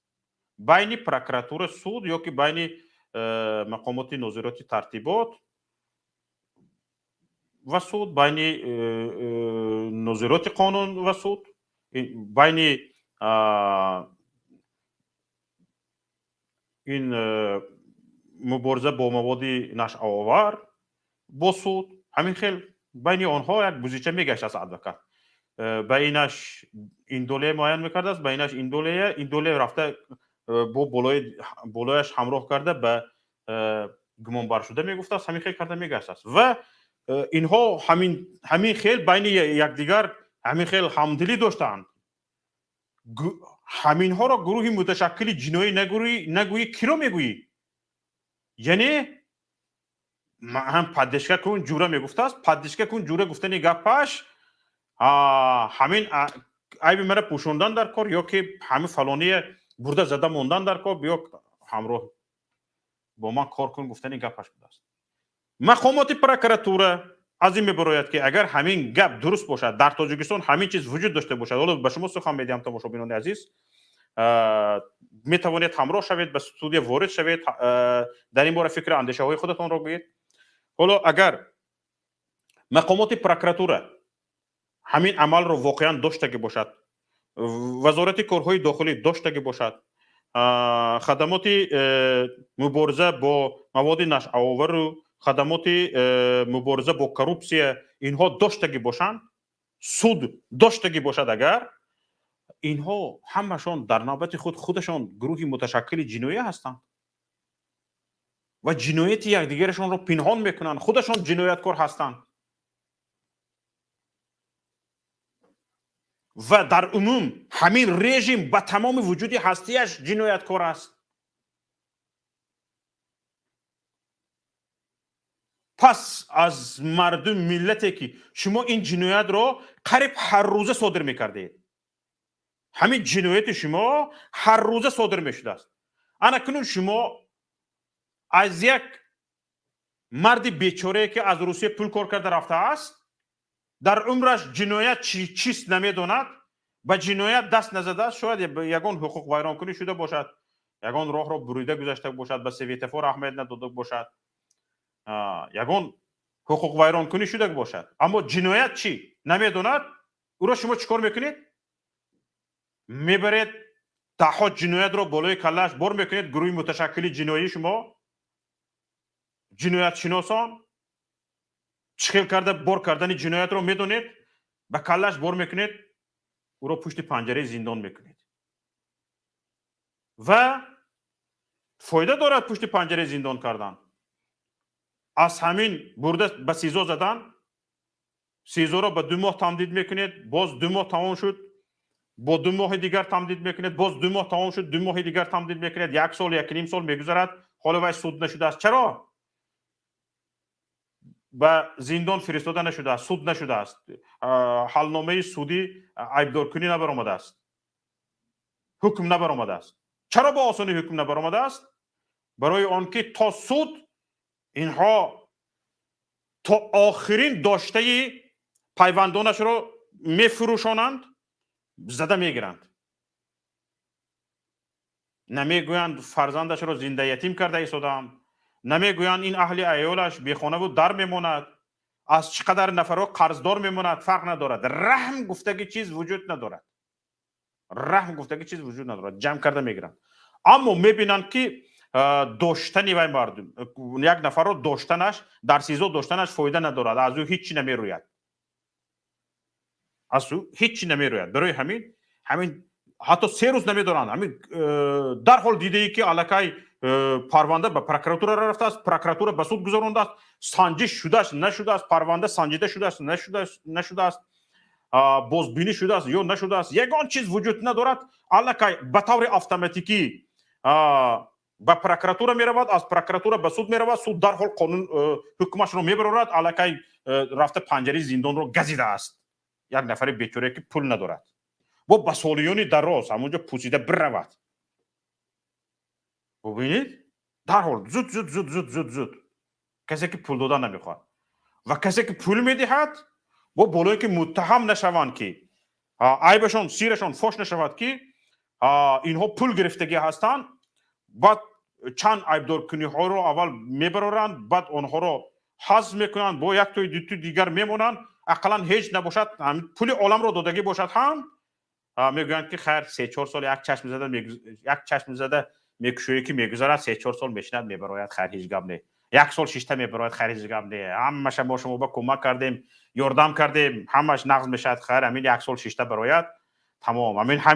همینش به هیچ چیز دیگه گپ نیافتیم ده، همینش موند. یگان شرایطی ساقط کردن نیافتیم، یعنی همین برداشتن از جنایت نیافتیم.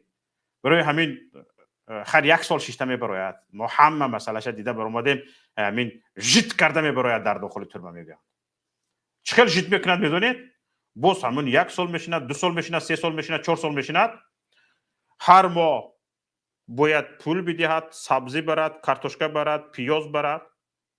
باز اتاقهای مخصوص داشتن که این خیلی این کارمند مقامات بسیار صحبت کرد، حتی از شرایط داخل زندان. با اتاقهای مخصوص داشتن که مثل نامش چی میگفت ویب کلاس می همین خیلی میگفتن، اتاقهای مخصوص در اونجا جدا کرده برده میموندن، مثل همین یک شخص آزاد گفته خودشان جیت میکرده از آدم. یعنی رنگ گس نیسته به پول میتی که همین خیلی اونجا گس نیسته پول میداده و جیت میکرده ای.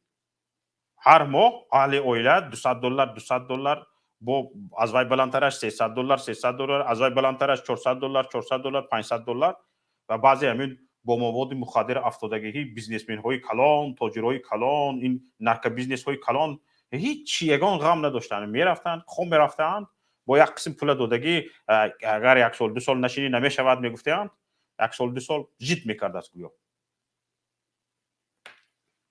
چی گپ خودش؟ همین من درباره تاجیکستان گپ زده ایستادم یا درباره کدام یک دنیای جنایی، درباره یک عالم جنایی؟ چی گپ خودش؟ کیها به اینها حق داد؟ انا برای همین ها انا همین حادثه بدخشان به خیلی چیزها روشنی انداخت، به خیلی چیزها روشنی انداخت. مشاهدینان عزیز، یکی از آنها این است که گروهی انا همین متشکل جنایی در سطح دولت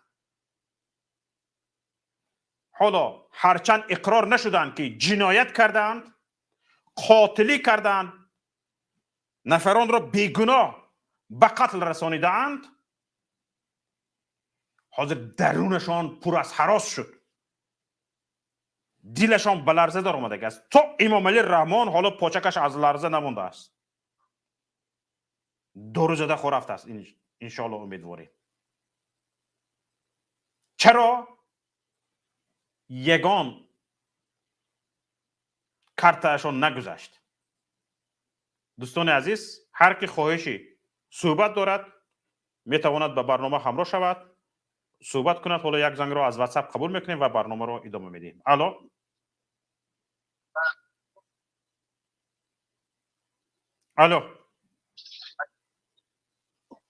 الو بفرمایید.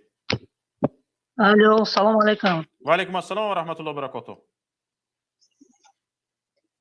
سازه نکای شوکت. الحمدلله بفرمایید برادر. همیشه پیش گپ زدن پیش تلفن کردن ما یک خواهر برآمد کرد، کم طرف خورسه کنانه خواستم بکنم. به برنامه دیگر یا به گپای من؟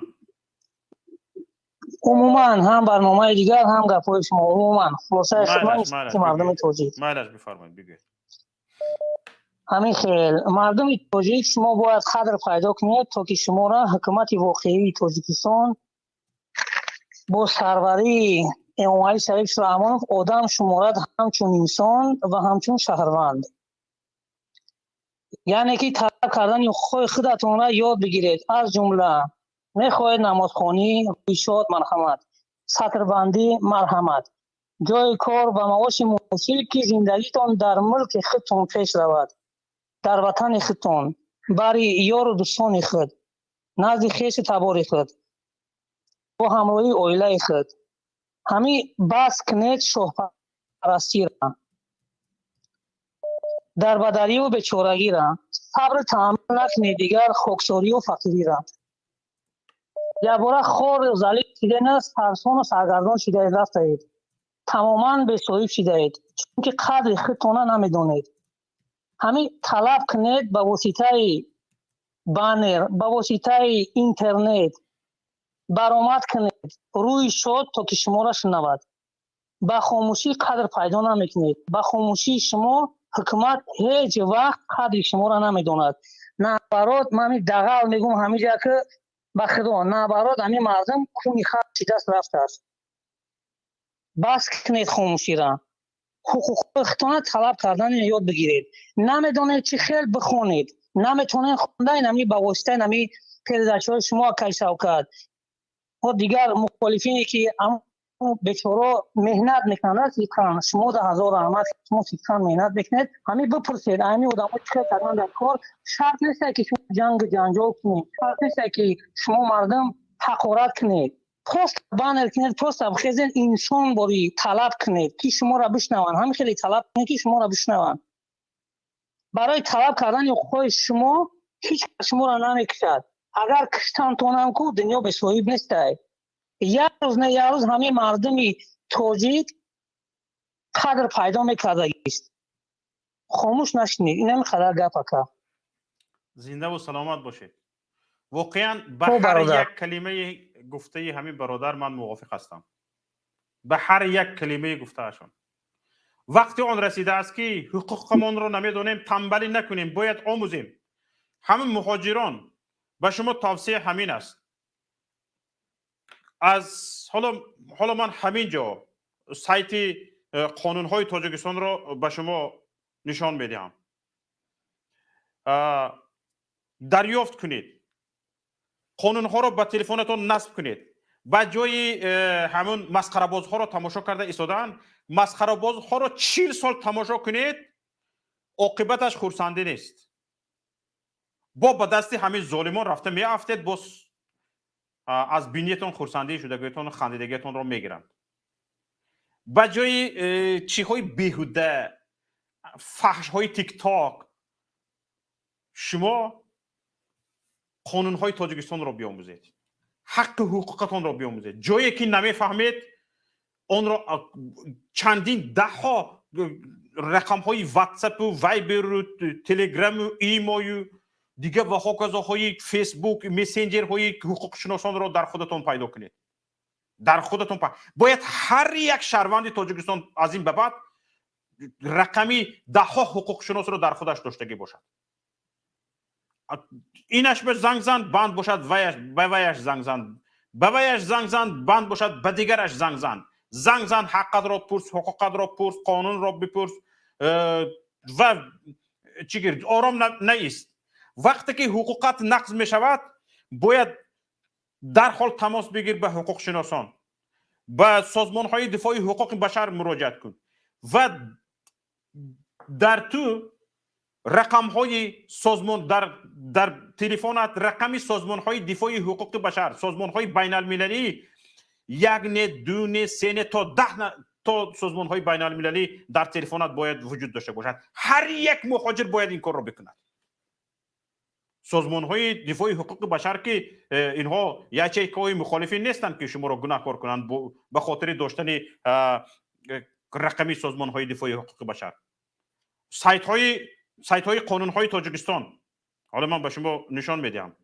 سایت های قانون های تاجیکستان این سایت مخالفین نیست که شما را به خاطر داشتن آن جنایتکار حساب کنند. قانون را مختص شدید. بخواهید قانونمندی در تاجیکستان وجود داشته باشد.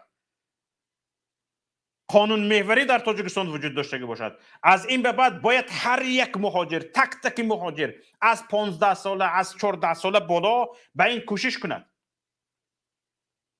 و برای آموختن حقوق‌های خودش باید کوشش کند. باور کنید اگر 1 سال حرکت کنید در همین تاجیکستان در پروکراتور کار کرده ایستاده است در سود کار کرده ایستاده است در نظارت ترتیبات جمعیتی کار کرده ایستاده است یعنی وزارت کارهای داخلی فرق ندارد از 60-70% شما بسوادتر میشوید.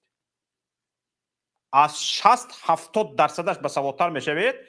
خدا اصلاحات در تاجیکستان وجود ندارد گفته ایستاده. وقتی که این خیلی میشود خود وزارت کارهای داخلی مجبور به این میشود که شخصان حرفه‌ای را به کار بگیرد این بیسوادها را جواب بدهد. در پروکراتور هم همین خیلی میشود. ملت وقتی که بسوادتر از این نهاد قدرتی میشود نهاد دولتی میشود دولت مجبور میشود این نهاد قدرتی مجبور میشود که برابر طلبات مردم سوادناکی کارمندانش را بلند بردارد. وقتی که طلبات مردم زیاد میشود کوشش میکند که دیگه به این ملت بازی کرده نمیشود. برای همین هم тамошобинони азиз, ҳаммиллатони азиз, ҳамватанони азиз, хоҳар бародарон, модарон, ҳама ба ҷои сафсатаҳои беҳуда тамошо карда шиштанд, ба ҷои сафсатаҳои беҳуда гӯш карда шиштанд, барои масхарабозҳоро гӯш карда шиштанд, суруду мусиқии безор шудем. биёед қонунро биомӯзед, аз ҳаққи худатон дифоъ кунед, динатонро биомӯзед, аз динатон дифоъ кунед, динатонро биомӯзед, аз динатон дифоъ кунед, ҳуқуқҳои шаҳрвандиятонро биомӯзед, аз ҳуқуқҳои шаҳрвандиятон дифоъ кунед, аз гуҷое ки набошад. вақте ки шумо як пулис шуморо дар тоҷикистон боздошт мекунад, бо маданият, бо маърифат сабаби боздоштро мепурсед, аз рӯи кадом модда, кани бо кадом қарор ӯ ба инҷо омадааст, аз рӯи кадом ин ҷаласа кай шуд, барои чӣ ба унҷо фиристода шуд ки бояд ин тафтиш кунад ва ҳоказоҳо. вақте ки ин талаботҳоро шумо мекунед, ҳатман гапашро дониста мезанад тарафи шумо. ҳоло инҳо ба ҷои он ки ҳуҷҷаташро бароварда нишон диҳад, ба ҷои он ки қарори ҳамон ҷаласашро нишон додад ки аз рӯи ҳамон қарор омадааст инҷо барои тафтиш, инҷо аблава карда истодааст ва ҳоказоҳо, ҳа буққа шудӣ, ҳа ту доно шудӣ, ҳа ҳамин хеле гапҳо. бандит ҳоли ту гап мезанӣ, ҳа ҳоли ту дуногӣ мекунӣ, ҳа ҳамин хеле гап мезанад милисияҳои мо, амниятиҳои мо ҳамин хеле гап мезанад. ҳамин гапи як шахси амниятӣ ҳаст, як шахси корманди вазорати корҳои дохилӣ аст, ё гапи бандит аст. гапи бандит, яъне бандитизм дар тоҷикистон рушд кардагӣ аст. бояд ин бандитизмро аз байн бурд, бояд решакан кард. буққа шудӣ, бача, ой нигоҳата бинӣ, и фалони аппа, и фалони оча, и хоҳарта фалон, ин бо гам мезанад. хезаҷот дастаболо ку. ҳамин тарзи гапзанӣ ки аст? бандит. ягон хел ба як корманди як кишвари, ба як корманди қудратӣ, ба як кишвари ҳуқуқбунёд монанд нест. инҳо то ин ҳад аз сархамии мардум, аз оромии мардум, аз сабри мардум истифода мекунанд ки фикр мекунӣ инҳоро хар зодагӣ аст. аз инсон таваллуд шудагӣ нестанд. аз даҳон фашшунаш баромада мешавад. асбоби мардум доим дар даҳонашон. проститутка бепул намегирад ба даҳонаш, инҳо доим дар даҳонашон мебахшед.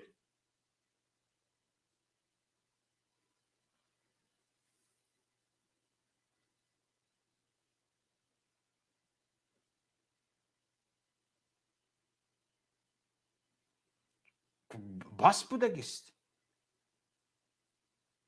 ба ин чиз инҳо бас намекунанд бо осонӣ. ба ин чиз бояд мо бас кунонем. ҳар як шаҳрванди тоҷикистон имрӯз бояд худашро вазифадор бидонад ки сатҳи огоҳияш аз ҳуқуқ бояд боло бошад. сатҳи фаҳмишаш бояд як сару гардан боло аз ҳамин кормандони мақомоти интизомӣ бошад, мақомоти қудратӣ бошад. вақте ки чунин шуд, яке аз ба ислоҳот оварда расонидани, ба ислоҳот маҷбур кардани мақомот ҳамин аст. яке аз роҳҳои осонаш ҳамин аст. ва ҳоло бубинед, чандин ҳуқуқшиносон барнома доранд. ман барномаҳои Шӯҳрат Қудратовро тамошо мекунам. ташаккур ба шумо бародари азиз. ҳарчанд хеле дар як ҳолати амнiyatӣ қарор доред. ман барномаҳои хоҳар хонум Муаззама Қодироваро тамошо мекунам. бисёр хуб аст. ташаккур ба шумо. ман гоҳ-гоҳ пайдо мешаванд бародари азизи гиромиямон, ба фикрам хеле серкор ҳастанд. ҷамшед Ёров барномаҳои ҳуқуқӣ доранд. تشکر به شما و از شما و شما برین ها گاه برای پیش عزت امان خیلی در این مسئله فعال بودند به سوال های حقوقی مخصوص برنامه کرده جواب میدادند و گاه برادر کریم جان یاروف پیدا می شوند. یک خواهر دیگر خیلی فعال هستند، الله از ایشان راضی باشد، شیرین ابرانووا، یعنی در فیسبوک شانتی ابرانووا نوشته هستند. ایشان هم در فیسبوک به سوال های حقوقی جواب میدهند و برنامه ویدیویی دارند. این نفران رو دریافت کنید. رقمی مسنجری فیسبوکشون رو دریافت کنید، واتساپشون رو دریافت کنید، تلگرامشون رو دریافت کنید و حتما با آنها مناسبت کنید و از آنها برنامه های پای در پای طلب کنید. آنها رو روح بلند کنید تا اینکه برنامه ها رو زود گذرونند. این بلاغرهای اینها به شما هیچی نمیدید. من نامشون رو نمیگیرم. حالا چند کس نام اینها رو گرفته، حالا برنامه کردن، از پشت اینها سرگردان شدن. کسی نموند که از پشت یک دو بلاگر گپ نزدگی باشد. حالا وقتی آن رسیده است که بجای این گونه برنامه ها رو تماشا کرده وقتی خود را گذرانیدن، باید ما به حقوق شناسان مراجعت کنیم که بیشتر کنند برنامه هاشون را، ما حقوق آزادی های خودمون را بدانیم و از مقامات طلب کنیم که حقوق آزادی های ما را تامین کنند. به هیچ کس حق ندهیم که حقوق آزادی های ما را پایمال کنند. مهاجران عزیز، اگر شما این چیز را آموزید و این چیز را به خودتان وظیفه کنید، در رسی سربلندانه زندگی میکنید، در رسی سربلندانه کار فعالیت میکنید.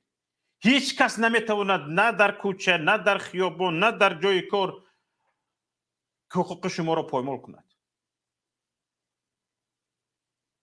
برای این چی لازم است؟ آموزش لازم است. ببینید همین ولنتینا چوپیک، خانم ازبکستانی که چی داشت تو به نزدیکی، ببینید ما تا چه اندازه به حقوق خودمون، به حق قانونی خودمون تا چه اندازه ما بی‌پروا شدیم که همون زنک التماس کنان برنامه های آنلاینی تشکیل میکرد، وبینارها تشکیل میکرد و حتی درس های حقوقی تشکیل میکرد، بیناها رو به اجاره میگرفت. نفران کم حاضر میشدند. یعنی حالا ما آماده نیستیم که سربلندانه زندگی کنیم، حقوق خود را دانسته زندگی کنیم.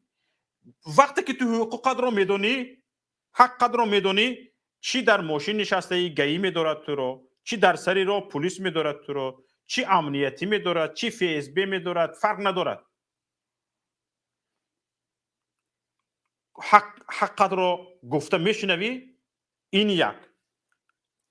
چی دیورسانت های گروه های جنایی تو را به جنایت دعوت میکنن، در حال میفهمی که او جنایت هست، به جنایت دست نمیزنی.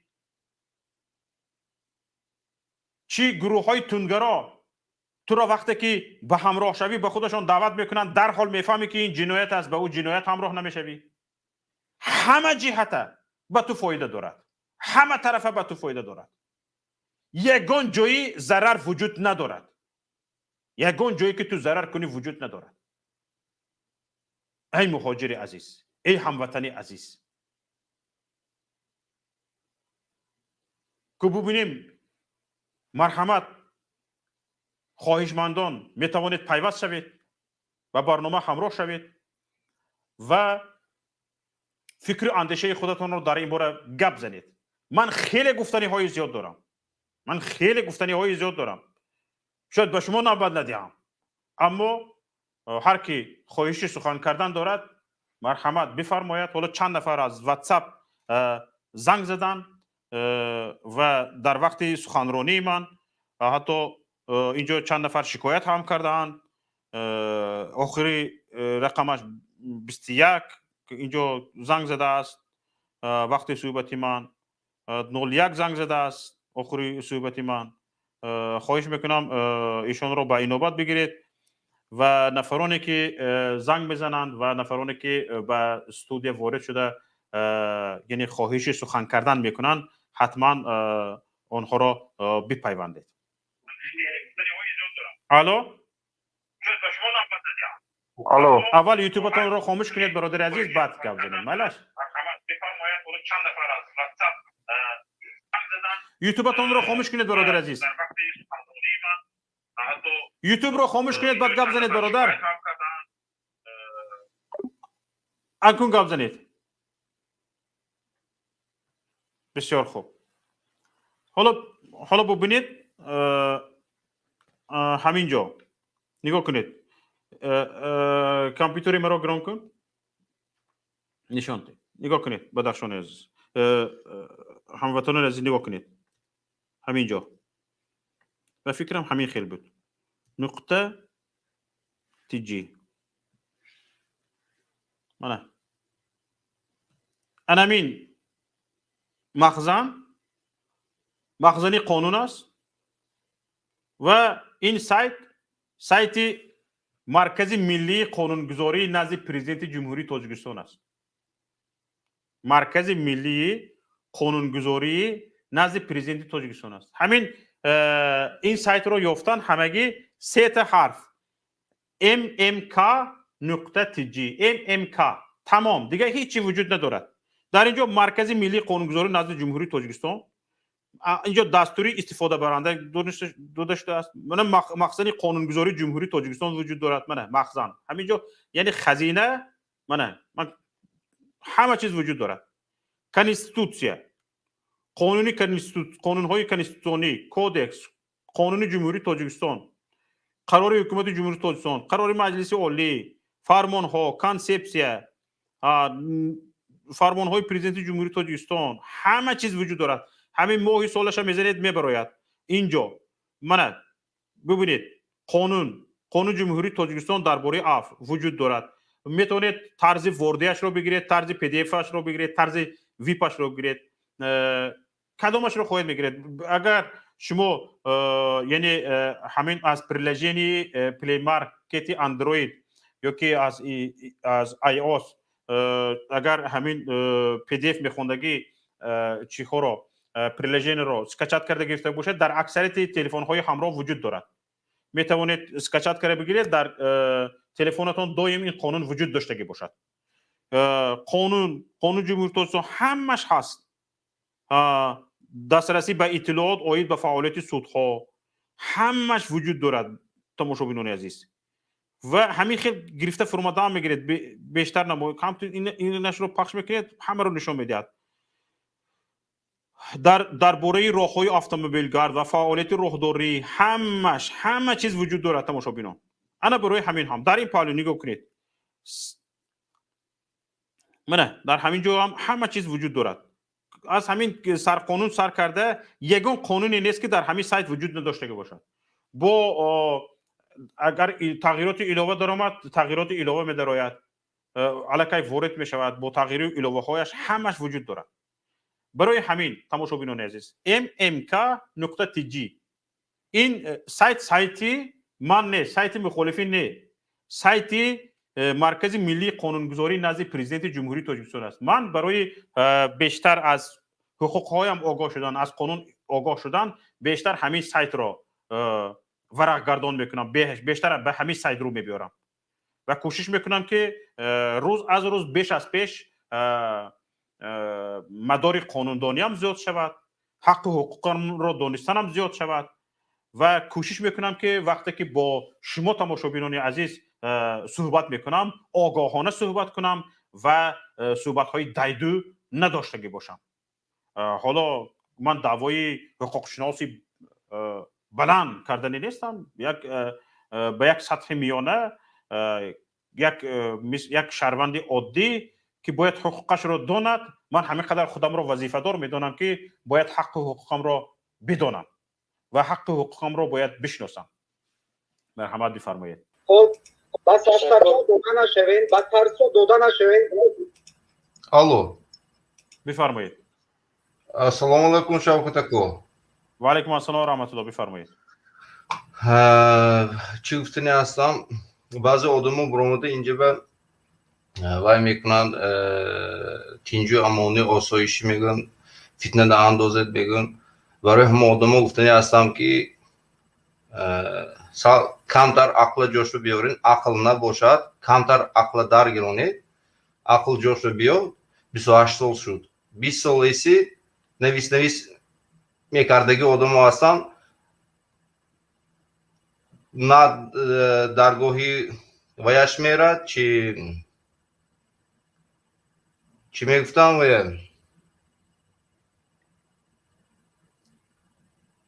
نه دستگاه پریزیدنتش میرد نه دستگاه دیگه جوش میرد همون چخی پارگیری بود چخی همون حرامکاری هست چخی تقبازه هاشون همون خوجان به عموما ولایت سوق و در تمام کشور همین چیز هست همین چیز دوام دارد و دوام میتید کدام آسایشتگی و تینجی و آرامی میگویتان شما من بگویتان بله یعنی چی باید کرد در این باره گپ زدن نکن چی باید کرد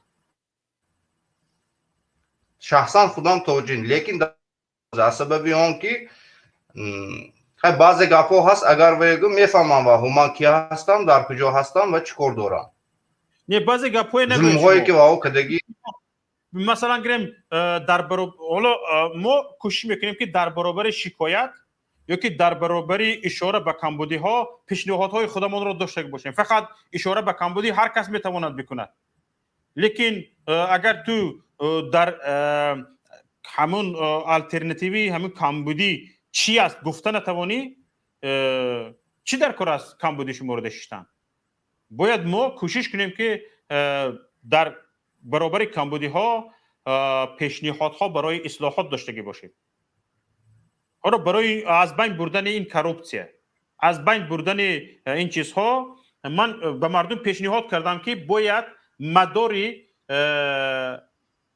حقوقی و مدار سیاسی مردم بلند برداشته شود مردم بیشتر از حقوقهای خودش آگاه شود و بیشتر از مدار سیاسی پیدا کند آگاهی سیاسیش بیشتر بلند برداشته شود و وقتی که این طور می شود مقامات قدرتی که در برابر مردم لال میماند گپ یافته گفته نمیتواند همش بی‌سواد است اکثریتش بی‌سواد است و این بی‌سوادها در برابر مردم لال میدانند بی‌سوادی خودشان را حس میکنند مجبور به این میشوند که بدون هیچ زوری بدون هیچ زورکاری یا بدون هیچ خشونت این مقامات مجبور میشد که یا اینکه سطح دانش کارمندانش را بلند کند یا اینکه دفع شود و اینها سطح دانششان را بلند کردن نیستند چون که عقل و هوش در کار است برای سطح دانش را بلند کردن فهمیش در کار است برای سطح دانش را بلند کردن اینها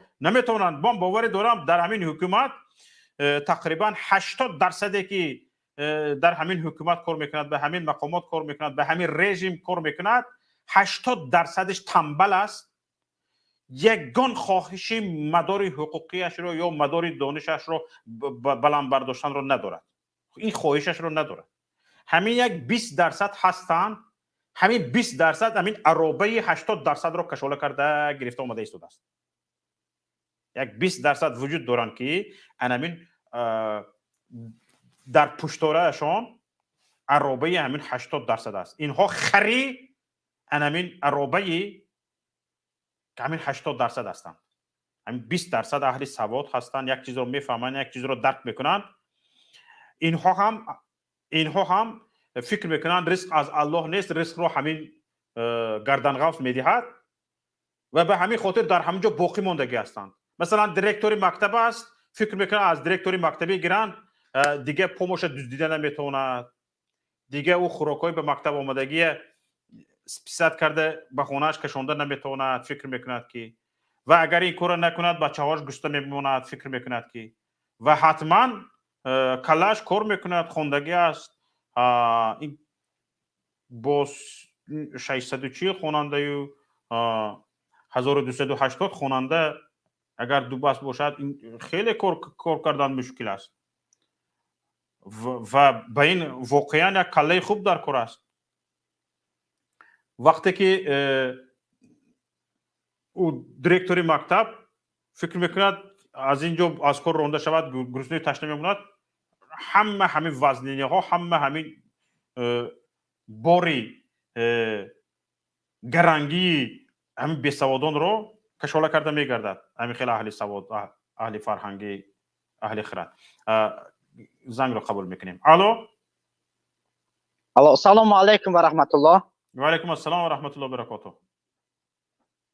با یک تا سیاستمدارا و همه یک تا شما من سلام خودم رو میرسونم، سلام گرم خودم رو. گوش کنید برادرای محترم، یک مینوت. او همش پالیتیکا بود. این آدم و پیشه گناهکار نبود. اتومات پستالت در پیشش پرتافتن. آدم گفتن گناهکار همین خیلی صبح کرده. این آدم گناه نداشت.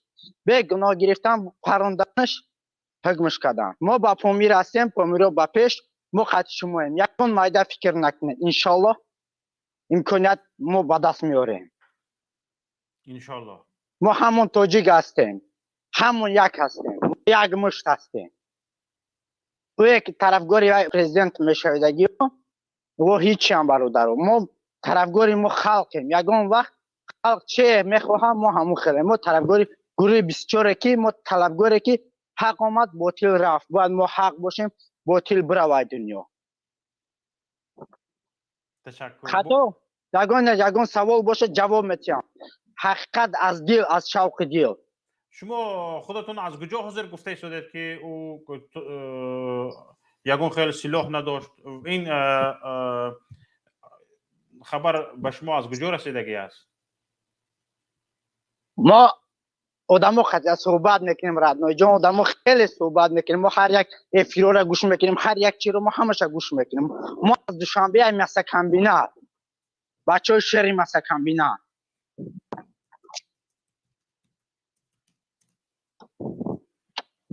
آها، بسیار خوب.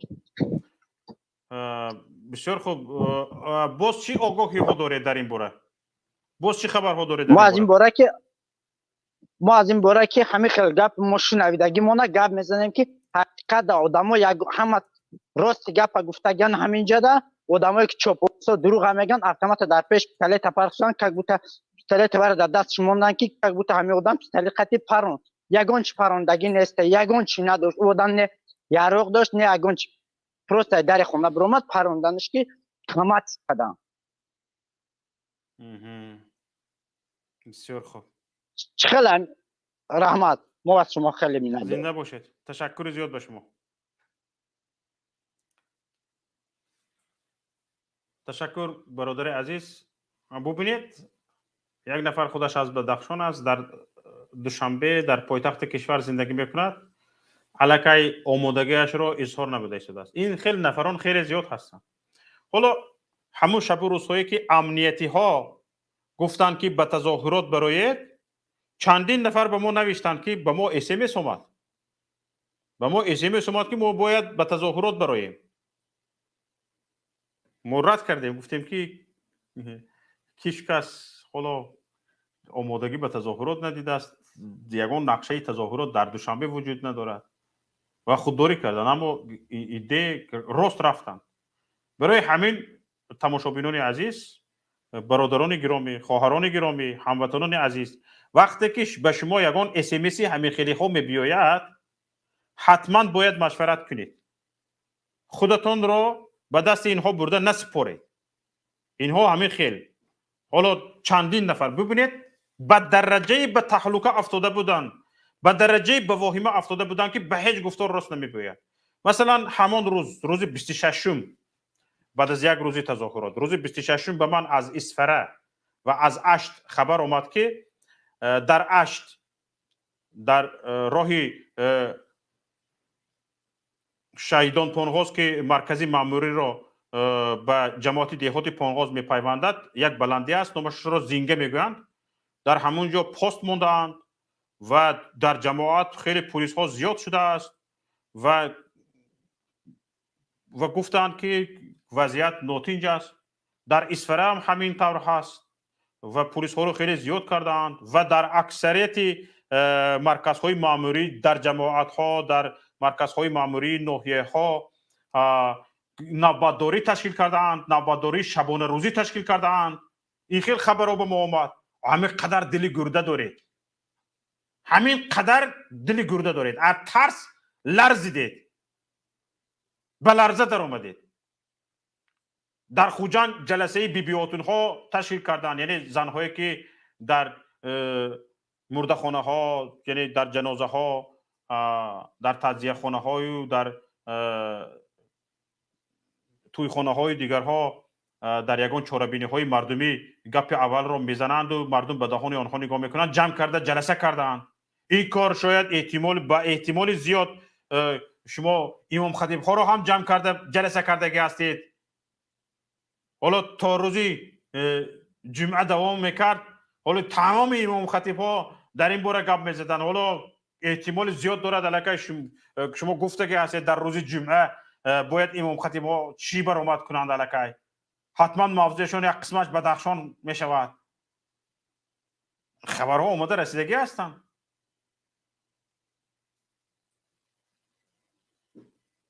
پشت دامن زنها یک حکومت که پنهان شد، زنهای میفرستوند. با زن چی بوده است؟ جلسه زنان فعال داشتن اینها، جلسه زنان فعال، جلسه زنان فعالشون با یک طور دیگر زنهای از تگ 100 دار گریختگی رو جمع میکردن، میبردن، فرمان میدادن، اونها رفته در محل ها اجرا میکردن. هیچ ناموس نیست، هیچ همه مرزها رو آنها گذشتگی هستند. یگان چیز رو نمیدونن، خبرکشی برای اونها عیب نیست. هم دیارش رو، همسایه‌اش رو، خیشش رو، تبارش رو فروختن عیب نیست. اونها رو چلکچه بیتک کرده، ستیلچه بیتک کرده، یعنی همین تو زوری، تو به گپ نیست، تو فعالی گفته.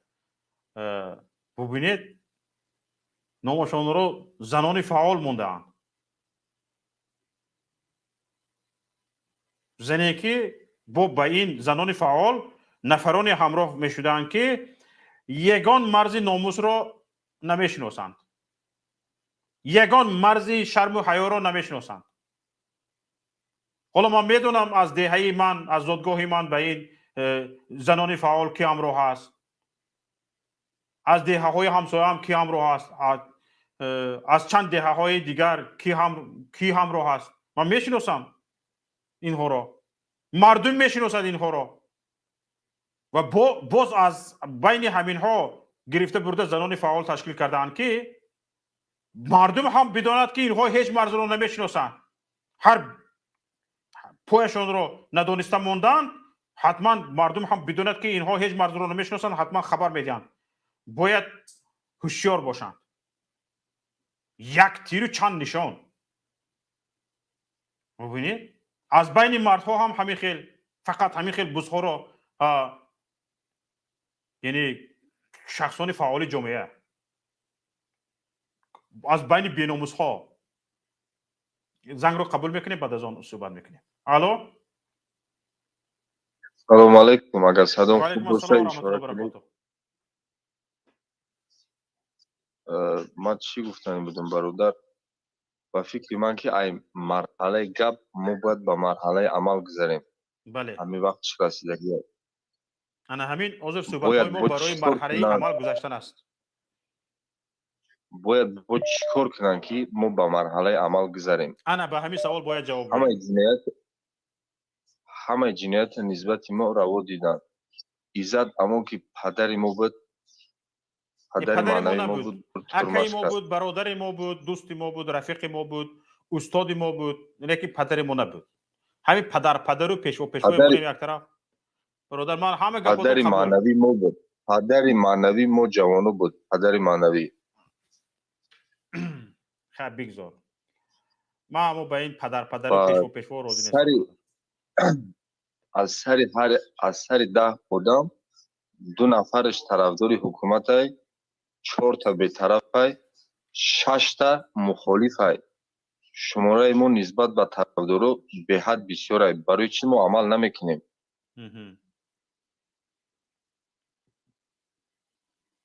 یعنی ما همیشه شما رهبریت گروه پیمان ملی پرسیدش هم که این مرحله گپ به عمل کی میگذره؟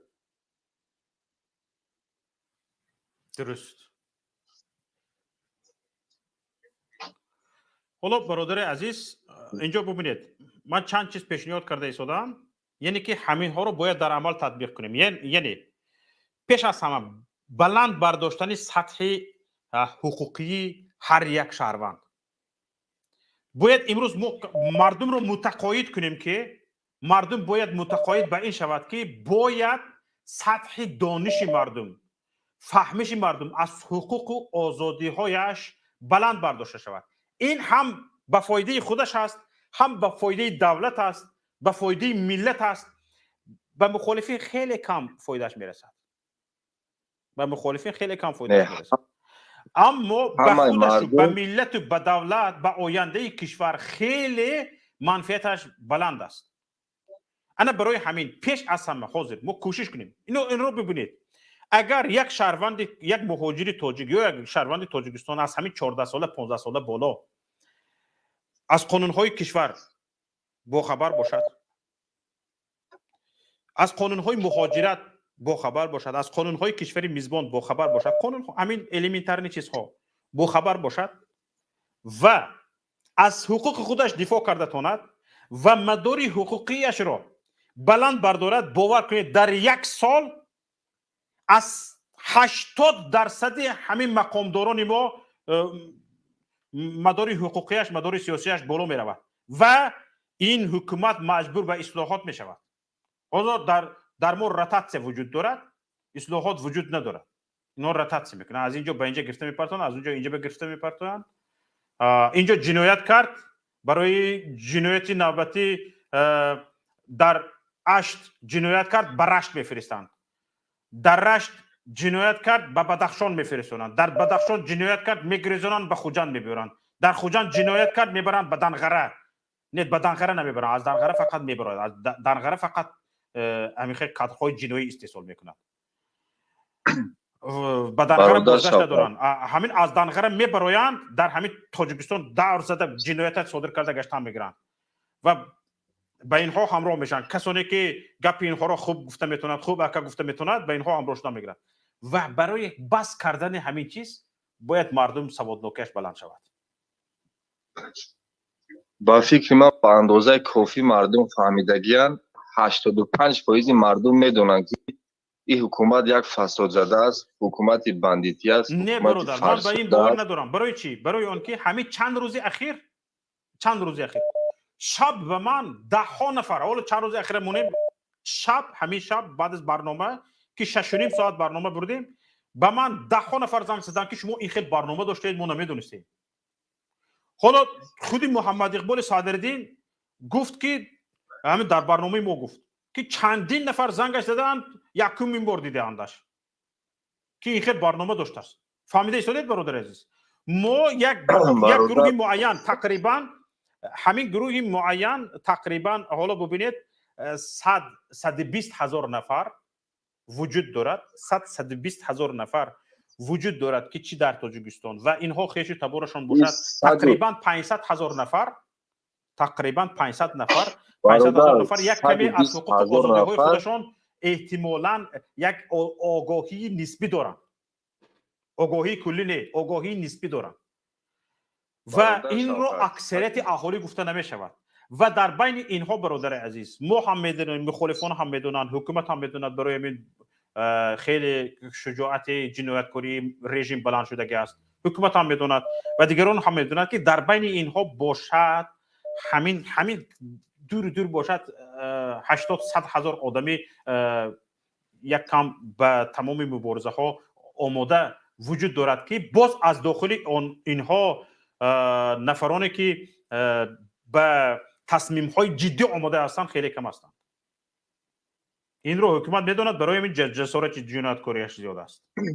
حالا همین سطح در حالت انکشاف است، در حالت انکشاف بلند شدن است، زیاد شدن است، اما به حد لازمیه که این مردم برایت از این حکومت حق حقوقش را طلب کند، بس بگوید تا همین جا آمده تمام بگوید تا این حد نرسیده است و الحمدلله که یک بشارت به شما این است که برادر عزیز همین حادثه بدخشان به ما ثابت کرد که الکی زینه های اولی آمادگی مردم متحد شوی مردم بر ضد جنایتکاری بر مبارزه بر جنایتکاری رژیم الکی پیدا شده است. تشکر زیاد به شما برادر عزیز. یگون چیزی دیگه گفتنی هستید؟ ما گفتنیم برادر طرفدار شخصایی که آگاه هستند زیاده از 300,000 نفرند. شما گمان نکنید که 300,000 نفر در تاجیکستان 10 میلیون در بسنده نیست؟ نه برادر عزیز. 300,000 نفر 5 میلیون ما کودک و زنها و بی‌طرفان و 500,000 هست که از بین اینها هرچند آگاه هستند نفرانی که به تصمیم جدی آماده هستند تعدادشون خیلی کم است. مثلا شما تصور کنید مردم بدخشان تقریبا 260,000 اهالی دارد. 200,000 اهالی تقریبا همین قدر اهالی دارد. از همین اهالی که من مردم بدخشان را 80% را مردم آگاه میدانم. چون که در همین وقت اتحاد شوروی 60% 70% اهالی بدخشان معلومات عالی داشتند. اگر به همین روند اگر ادامه یافتگی باشد ما بگوییم 60-70% مردم آگاه هستند. از همین 60-70% مردم آگاه همگی 5,000 نفر به تظاهرات برآمدند، 5,000 نفر از حقوق آزادی های خود طلب کردند و همین 5,000 نفر بس کم نبود. اما این نشان دهنده در منطقه های دیگر خیلی کم است.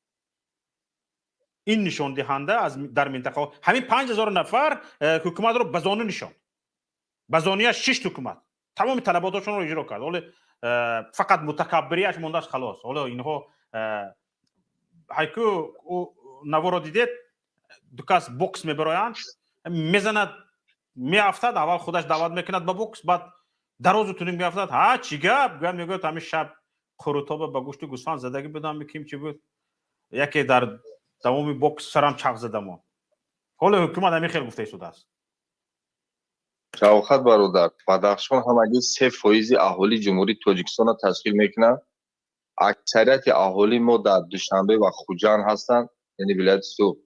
برای چی که ولایت سوق شماره مخالفا کمند؟ من نمیفهمم سببش در چیست. گرچنده که سوقی هم زیر ظلم، زیر تعقیب، زیر ظلمی رژیم هستند. حالا ببینید یک نفر به ما طلب کرده ایستاده است که خواهش کرده ایستاده است که رقمی کارتمون رو فرستونیم 100,000 روبل روسی فرستوند. برادر عزیز خواهش میکنم به خودتان نصیب کند به همین مردم بدخشان یا یتیم و یسیر بیوه بیچاره بفرستونید. آنها زمستانشان یگان انگشت گیرن، هیزم بگیرن، آرد بگیرن، روغن بگیرن. ما خرسند هستیم. ما به این چیز نیاز نداریم. علاوه بر این کار و فعالیت خودمون رو داریم و بیچاره که نیستیم. به هر حال تشکر به پیشنهادتان برادر عزیز. امیدوارم مرا شنیدید. مرحمت یک نفر از استودیو پیوست کنید. الو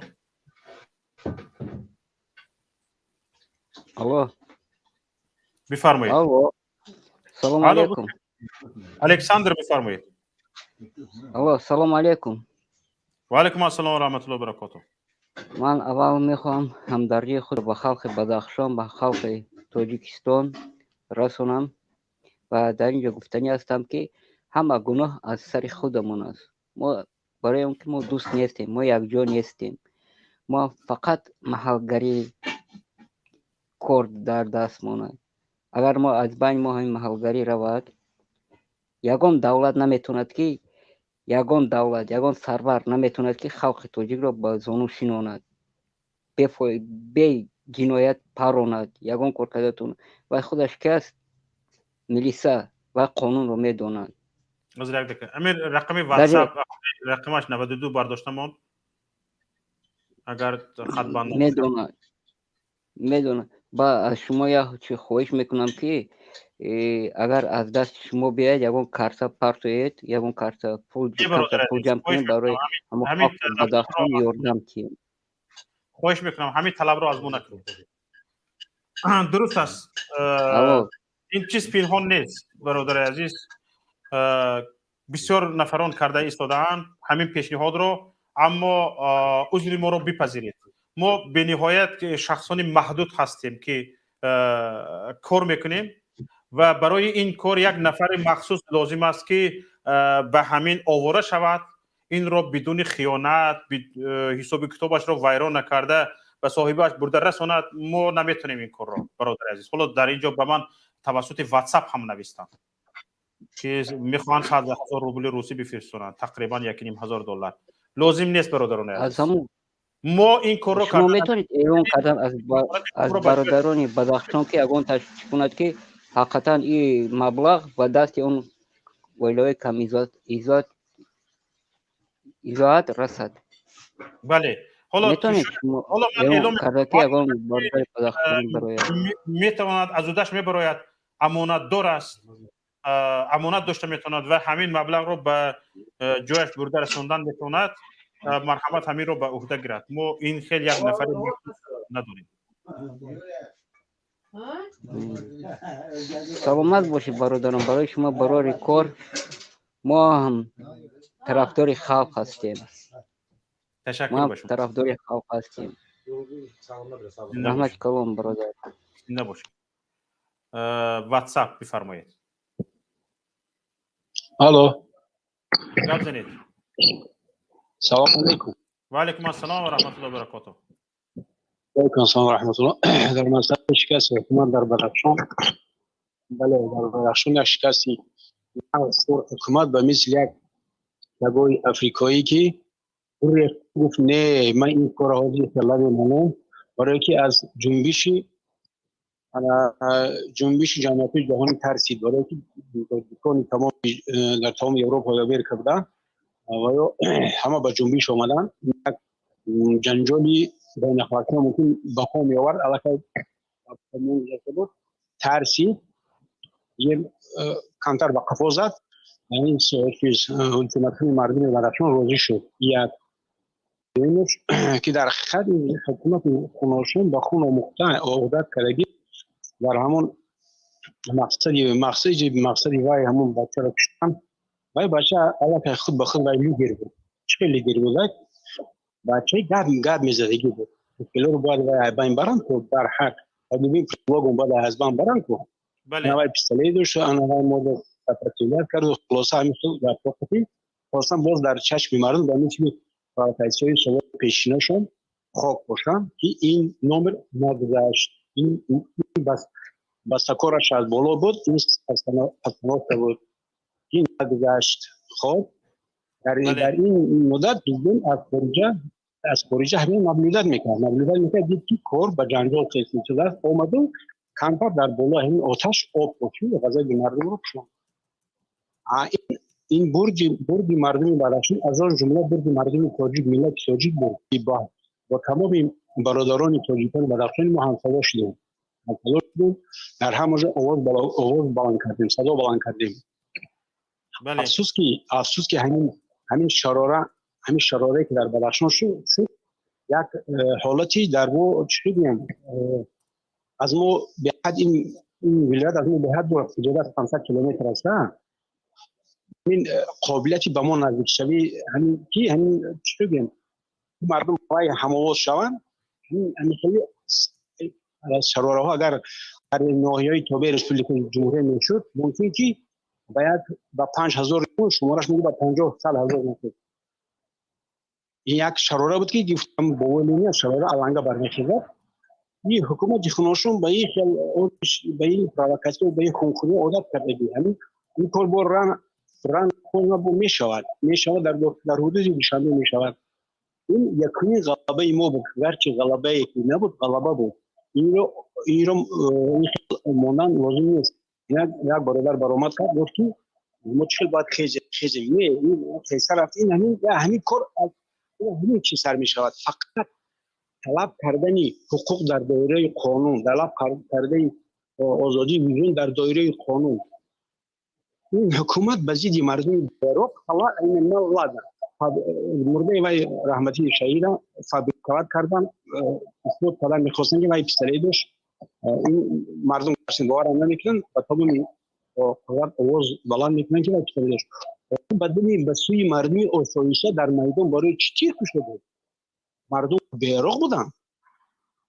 وقتی رئیس ولایت بر اومد اصلا باید ساز مذاکره نکرد درشت در اومد باید پیشن نکرد خیلی سنشاب دنگرشابش کردن و شما برای چی تیر کشیده بسی مردم بود کسی کسی در اونجا کشید این چی میگی؟ اینش چی میگی شما؟ همین این در اومد بسی اسمو تیر کشیدی مردم کمتر آرام شدن تمام برای چی بسی به طرف مردم تیر کشیده این از اون دلالت میده که از سال 90 این حکومت خوناشام است. همین گفت که همون قضیه میگن در کلام یه وقت تو پرزیدنت گفت با خون آمدن با خون داریم کلام ملائکه چی میگن اهل سقر جواب کردی همین با خون داره کار خدا. تماشاگران شکایت کردند که صدای برادر خیلی پست است نشنیده شدند. ما رو بشنوید برادر. بله همین خیلی صحبت کنید برادر عزیز تماشاگران شکایت کرده شدند. خب من اکنون برادرم اتباع شد حالا همین نیول آسوس مانند در کار نیست همین خیلی حقوق ویران کنی در درونی پایتخت دیشنبه در ناحیه داخل در داخل جمهوری می شود فقط بند اسوس مانند لازم نیست میتینگویی همین برای برای اجازه‌نامه گرفتن از پروکراتور و از یوستیسی ما رو هیچ وقت اجازه نمیدن برای میتینگ همین عریضه رو بردی پرسم که اوه حسابی برای میتینگ برو طلب کن فقط بیروق برو طلب کن فقط انا می طلب فقط اگر شما روانی چم کردن نتونید طلب ما میتونیم میون حکومت کمتر خام کنیم اقلا نه که این رژیم که برای ایبای مرلان یک ریولیوشن در ریولیوشن کردن میتونی اقلا همین خیلی طلب کردن در کار اویسته همین میگن بشینی بقره بند زده میشود کرد برای که حکومت ما تماما از خلق علاقه نداره خلق مثل علف میدونن بالای خلق ها میگرده برای که در سیستم هم سیستم اضافه داره زوروری است در زوروری اینو فقط کشه خوردن و زوروری عادت کرده در برای اینو حقوق انسان شهروند ملت فرزند برادر خیلی در بفتنی نیست ایمان ندارم برای که شایکه بیسواد حکومت که تو پرچیز از بیسواد چی میگی بعد درجه سیاسی دینی مردم به حد از سال 90 این طرف به حد قریب 20 ساله زود به حد 28 لگل میلاد بعد تو یه شما ببین یک خیلی جهان بینی دارن در یک ساخی نامش نمیشتن میتونن او چی میگن همین برای همین ملت یک چخیل گونه خانواندن در کار مثلا در این بین خلق فریق میبینید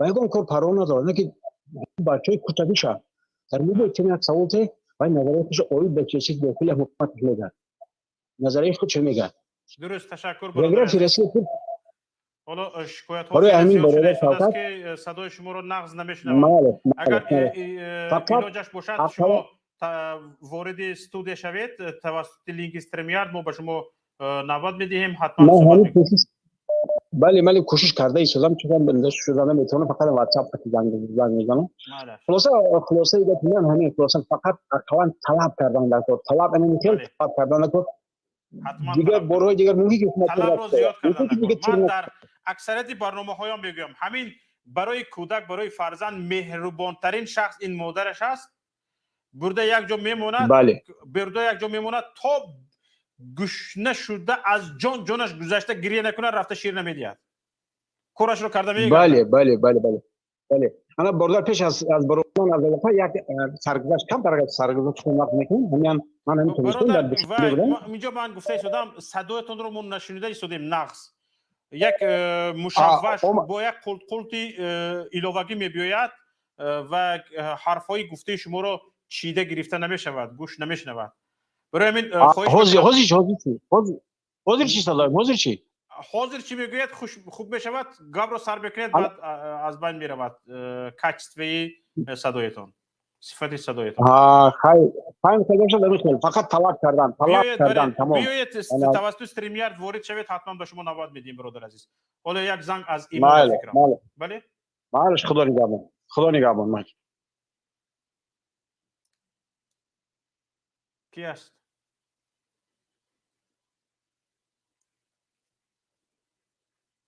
الو الو گوش میکنم شفقت محمد هستی؟ بله السلام علیکم من زوده ناحیه وحدت رسپوبلیک تاجیکستان و علیکم السلام و رحمت الله و برکاته جمهوری تاجیکستان بله دو روز می شود که شب و روز من برنامه های شما را تماشا دارم وضعیت تاجیکستان از شما فهمیدم برای آنکه از دیگر رسانه ها خبر عمیق را شنیدن بسیار مشکل است بله مدت 3 روز در بدخشان 3 روز تظاهرات گذشت خبر 2 تا خبر نشر کرد یک تاش کشتند زخمی کردن به جای کشتن زخمی کردن گفتن خبر دویم شب ساعتی 20 کم 2 شب به وقت محلی خبر نشر کردن که تظاهرات به آخر رسید با همین تمام تظاهرات چی شد رفت تظاهرات چی بود یگان خبر نیست فهمو با شما 2 مصرع شعر میگویم میتوانید گفته که این سخنها به قلم کدام شاعری معروف تاجیک متعلق است کد بتوانم بفرمایید وقتی آن است ای سخن غرنده تر گرد زبرق وقتی آن است ای قلم برنده تر گرد زتیق شعر حبیب یوسفی رحمت به 7 پشتر شفقت محمد من از پای چندین سال هاست که برنامه های شما را پیگیری دارم تماشا میکنم و خلاصه میبروردم که کی حق میگوید و کی ناحق لیکن از سبب اون که من زوده ناحیه وحدت هستم میدونستم که کی است و چی است برای همین وقتی عمل رسید وقتی عمل سخنهای شاعر جنگاور ملت تاجیک حبیب یوسفی است که وقتی آن است ای قلم برنده تر گرد زیتر وقتی آن است ای سخن غرنده تر گرد زبرق آن برق باید شود که بر سر اون نامسلمان هایی که چنین مصیبت رو بر سر ملت تاجیک آوردن چنین ظلمی که بر سر ملت به این هم اذیت کشیده تاجیک آمده است بس کرده شود تا به کی ما با چنین احوال زندگی میکنیم کنی ناموس کنی وجدان کنی همان یاد گذشته های ما یادبود گذشته های ما که چقدر ما میفخریم از گذشته های خود از رودکی سر کرده تا با احمد دانش کسی خوانده باشد اگر باید بداند که یکمین پسال امارت بخارا در رسه پادشاهی بود شخصانی که تاریخ رو خواندن من سواد کافی ندارم لیکن تاریخ رو خواندن میدونم که تاجیکستان با چه عذابت و مثال عذاب کشیده صدرالدین عینی قهرمان ملت بود و دیگر نماینده های آنرش که تاجیکستان شد ما هیئتی یک افتانوم اوکر در هیئت ازبکستان بودیم این روز ما مملکت رو از دست داده ایستادیم برخیز تاجیک خیز از خوبت تو کی رو نگاه داری که تو آمده یاردم میکنه تو با تو کیف صفا کرده میگردی برخیز تاجیک برخیز از زنو درست یا اگر از سخنهای من نگاه نگرفتی باشد بیاد که من اصلاح شوم به هر یک حرفتان راضی هستم به هر یک حرف گفتگیتان راضی هستم. باور کنید سخنوری من وقتی آن رسیده است که تو بگویی که وقتی آن است ای سخن غرنده تر گردی ز برق، غلغله صدای تو، غرندگی صدای تو غرنده تر از برق باید باشد. سخنهای تو باید حرف ملت را بگوید، درد ملت را بگوید، درد ملت و صدای ملت را به گوش ظالمین برده رساند. چونکه به تو خداوند نعمت سخندانی را رسانیده داده است، به تو خداوند نعمت قلم کشی را داده است، یعنی نوشتن را داده است و سخن گفتن را داده است. باید تو به این شکرانه کنی. شکرانه این است که حالا شکرانه تو لب فرو بستن و جیم آرامه آسایشته که گفتن نیست. به تو خداوند الهام سخن گفتن آفریده است، نعمت سخن گفتن داده است و نعمت نوشتن داده است. باید بنویسی، باید گپ زنی و تو صدای صدها هزار نفری که رنج میبرند، ظلم میبینند باشد. تو نماینده صدها هزار نفری یا 10 میلیون نفری که هستی که در بین آنها نفرانی هستند که میخواهند چیزهای بگویند، درد و علمشان را بگویند، اما نطق ندارند، نمیتوانند این جمله را با این جمله پیوست کرده گپ زنند. درست است اکثریت اهالی مقدار می شود. از 100 نفر شاید یک نفر، از 1000 نفر شاید یک نفر برایت که سخنش غرنده باشد. و کسانی که به این نعمت ناشکری میکنید دانسته باشید از این پرسیده میشوید. شوکت محمد باید راین و کلکم مسئول عن رعیته. هر یک شما مانند یک چوپان هستید. وقتی که چوپان از همون چاروایش پرسیده می شود، شما مسئول هستید از رعیت پرسیده می شوید. در همون رعیت وقتی که سردار هستید از همون رعیت پرسیده می شوید. بفرمایید. دوامش خواهد میدید با ما یا که بس کنم؟ بس نکنید، بفرمایید. اگر گفتنی هستید بفرمایید. گپتون می توانید بس کنید. من همین با تمام ملت عزیزم، با تمام ملت شرفمند تاجیک، با ملتی که افتخار از گذشته خود دارد، افتخار از رودکی سر کرده و با احمد دانش و با دیگر شاعران و نویسندهان سویتی کلاسیک تاجیک افتخار دارد. گفتنی هستم که مردم تاجیک، من خودم تاجیک هستم، تا 35 سال می شود که در غریبی، در مهاجرت، از پس کار کردن دو تنگه و رزق روزی فرزندان هستم. 35 سال می شود سرسان و سرگردانم.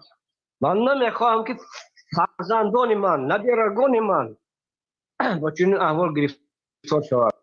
برای همین التماس از شما برادران من، هر کسی که خون تاجیک دارد و با تاجیک بودن خود فخر دارد از یک گریبان سر برآورد. بس کنید محلچگی، بس کنید کلابی، برای اینکه انا همین شعار بود که ما را جدا کرد و کلابی به وحدتی به حصاری به خوجندی و به زرفشانی و به بدخشی دست به گریبان شدیم. وقتی اون رسید که ما باید که از تاریخ گذشته خود عبرت بگیریم، دست همدیگر بگیریم و یک جای دست را برداریم به مثل آنه که یک ستاتوی سوسیالیسم بود که کالخوزنیک ایرابوتنیتسا دست یک برداشتگی، ما باید همیشه دست برداریم و متحد شویم. پس ما رو هیچ کس شکست نمیتواند. و ما پیروزی به دست میاریم. آینده ملت، آینده مملکت، همه شما شاهد هستید که 1400 سال پیش از این دولت تاجیکستان وجود داشت با سرور اسماعیل سامانی برهم خورد. امروز شده با روزگی الله تعالی لنین رو سبب کرد و استالین رو سبب کرد که ما دولت دار شدیم. پس بیاید این دولت رو محافظت کنیم، همین دولت هم رو محافظت کنیم. ملت همون اگر کم شود ما آیسته آیسته پر میکنیم، لیکن اگر دولت از بین رود ما او را دیگر برقرار کردن نمیتونیم.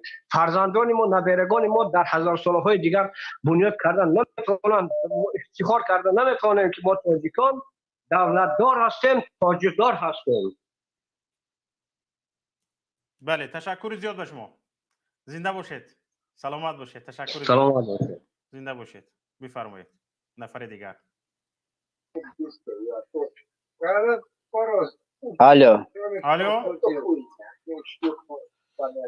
میگن که از یک لایک آدم‌ها را برده شنونده استودیو، آدمایی که در تاجیکستان هستند همه را میبرن میشنونن. برای چی؟ نمیخواد یک بچه لایک مونده برای شما از تاجیکستان بردنش همیخواد کردن. لایکی که به ما مونده شده است خصوصا به یوتیوب یگون کس نمیبیند. اگر گفتن که شاید در شبکه اجتماعی فیسبوک، من در شبکه اجتماعی فیسبوک خواهش میکنم نه لایک میشمورم نه یگون چیزی زیادتی علاوه میگی میمونم. حالا چندین وقتا هست که کوشش میکنم که چیزهای جدی در فیسبوک ننویسم، چون که وقتی که یگون چیزی جدی مینویسی حتما کدوم مقالش میشود بیچاره ناخودآگاه لایک میموند و کوشش میکنن او را به جوابگری کشند. برای همین من فقط گاه به اعلان همین خبرها رو اعلان میکنم و بعضی از چیزها رو میمونم. خواهش میکنم دیدید خوندید لایک نمونید. من یگون خیلی در یگان جای اگر دیده شوکت محمد یگان چیز نوشته است میتوانید استفاده برید بخونید. من یگان خیلی انتظار لایک نیستم، میتونید بخونید تمام. بله. و اینجا حالا ما میبینیم اخوت مردم چقدر شده است، در همون خبرهای ما رو چقدر خوندن، چند نفر خوندن. در یوتیوب کس یگان نفر لایکش مونده شما رو نمیبیند. من برای همین در یوتیوب دعوت میکنم برای یوتیوب لایک مونید، بله ما آبونه شوید. من برای همین طلب میکنم. نه در یوتیوب نه در دیگه جا مونده است، همینجا قپیدیانش هم میخواد کار کردیانش. من گفتم من فکر میکنم خبر دروغ است. تشکر برادر عزیز. سلامت باشین. یک نفر رو از استودیو قبول میکنیم. دوشنبه به فکرم. دوشنبه بفرمایید. السلام علیکم. و علیکم السلام و رحمت الله. سازه خوبه؟ تشکر به شما. همون گفتم همون کی را استاد مویدین کبیر یک بولگاه تحقیق نمیکنین بیا با سوال جواب کنم. معلش این سال فرصت شود چون که اونها هم خیلی سرکار هستند. انشالله که فرصت شد حتما دعوت میکنیم انشالله. بسیار خوب. همین نتیجه چی شد آخری همین گفت و شنید خروق و حکومت؟ من در اولی برنامه به فکرم شما نبودید، در اولی برنامه نتیجه رو ذکر کردم. عین حال نتیجه یک قسم طلبات مردم اجرا شده است، یک قسم طلبات مردم با اجرایش وعده شده است، حالا اجرا نشده است، با اجرایش وعده شده است و مردم در انتظار آن است که مردم پراکنده شدگی است و در انتظار آن است که تا چه حد این وعده مقامات اجرا می شود. در همین حالت است. معلش سلامت باشید. سلامت باشید. نفر دیگر مهاجر بفرمایید. سلام علیکم برادر. و علیکم السلام و رحمت الله و برکاته. باور کن اگر همین ریولوسیون شود که اینها این چوپلوسای ابیزاتلنا این بیناموسای ابیزاتلنا گفتی خودت برادر شوکت که اخته کردن در کاری اویا، برای که اینها تجاوزکار اینها همین ها هستند، این بزهایی هستند که نمیمونن که ما پیشروی کنیم. بله ба дида истодаанд ки ба ҳукумати раҳмонов кушта истодааст бародарони бадахшоне. Инҳо тан намегиранд, намедонам барои чӣ инҳоро инқадар худованд халқҳошона аз халқҳои яъҷуҷу маъҷуҷ карда бошад, намедонам барои чӣ. Худо мегӯям ки дар мардуми тоҷик бедор шаву ин Раҳмонова сарнагун кунад. درست چی بگم تشکر با زیاد داشتم برادر عزیز یگان گفته یگان چی باشد گپ زنید من سوالتون جواب بدم چی من یک سوال دارم فقط حالا همین روز به تمام تماشابینان و اون نفرانی که به استودیو وارد شده شدن سوال داده شدم که برای بلند برداشتن سطح آگاهی حقوقی و سیاسی مردم چی باید کرد و شما همچون یک شهروند تاجیکستان حالا سوال من به شما برای بلند برداشتن آگاهی حقوقی خودتان چیکارها به خرج میدید کار میکنید کار میکنیم و کار از در تاجیکستان و در روسیه کار میکنیم. من چی گفتنی هستم من گفتنی هستم که برادر عزیز من این خیلی گفته شدم یعنی مثلا گریم برای حقوق خودتان رو دانستن یگان کتاب‌های حقوقی میخونید مثلا گریم یگان قانون‌ها رو میخونید با یگان برنامه‌ها تماشا میکنید обязательно برنامه شما پاسیان تماشا میکنم. خوندگی نیستم علم ندارم برای همه من مهاجر هستم در مجبورم که در روسیه بیام کار کنم خیلی کارم خوبه کسب دارم کسبی نه خوش کسبی چی بگم کسبم نازای در دست یکم راب کار نمیکنم خودم کار میکنم در روسیه. وقتی که تو رحمانوف که در وقت قدرت است این مردم تاجیک حق حقوق نداره که گپ زند نمیتونه برای که این رژیم دیکتاتوری نمیمونه که یک انسان سر بلند کند برای که در رژیم های دیکتاتوری این اجازت نمیتیدینه.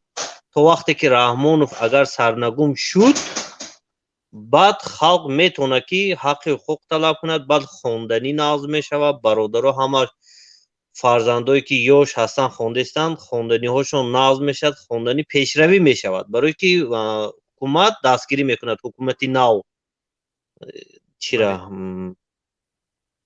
بازه که این رژیم نمیخواه که آدم با علم باشد اگر با علم که شدی پولدار میشی پولدار که شدی گابزان میشی برای همه نمیمونه که این حکومت آدمایی چی ابیشنی آدمو پولدار شود گابزان شود کالادار شود همین قدر گفتنی هم برادر شوکت بعد چی با لایک گفت لایک این لایک او رود لخچه باور کن شوکت برادر من همین نو ای تاجیکستان اومدم همین برنامه چیزی که برنامه مخالفی باشه من پادپیساسیا کردم لایک در درون تاجیکستان من شما را گوش میکردم در درون تاجیکستان من لایک میموندم یگان سگ رحمانوف خبردار نیست این باور میکنین که او رحمانوف میدونه یگان چی را نمیدونه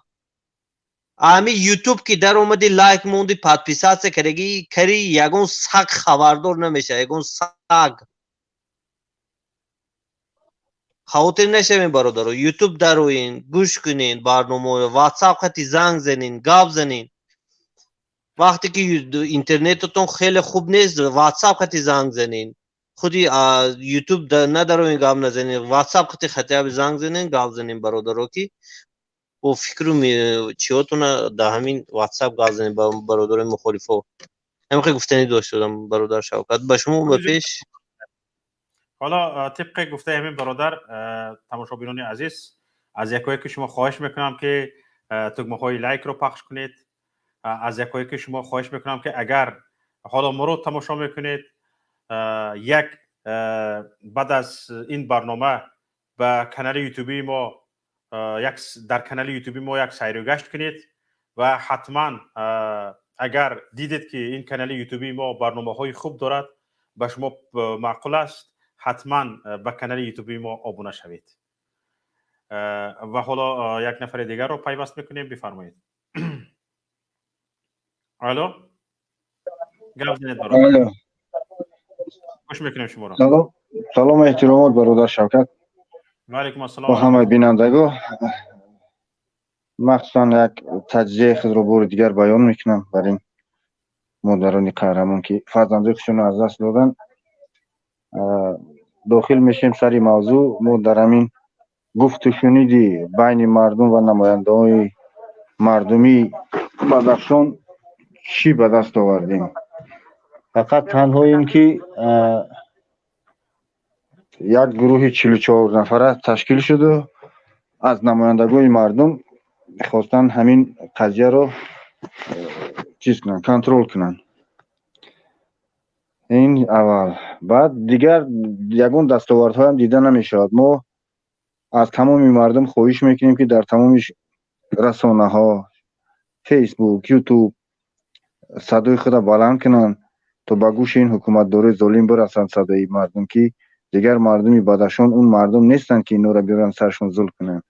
از نقطه نظر etnografی اگر ما نگاه کنیم مردمی بدخشان یک همچون زبانی بگیم گوهری، یک چیزی معجزه به ما میراث آمده رسیده است که همچون این زبانو رو ما از زبان در ولایت سوخدم داریم، مثل زبان یغنابی هست و بدخشان که در زمانهای اصطلاح عرب و مغول و دیگر این مردم فرهنگ و تمدن خود گم نکردن.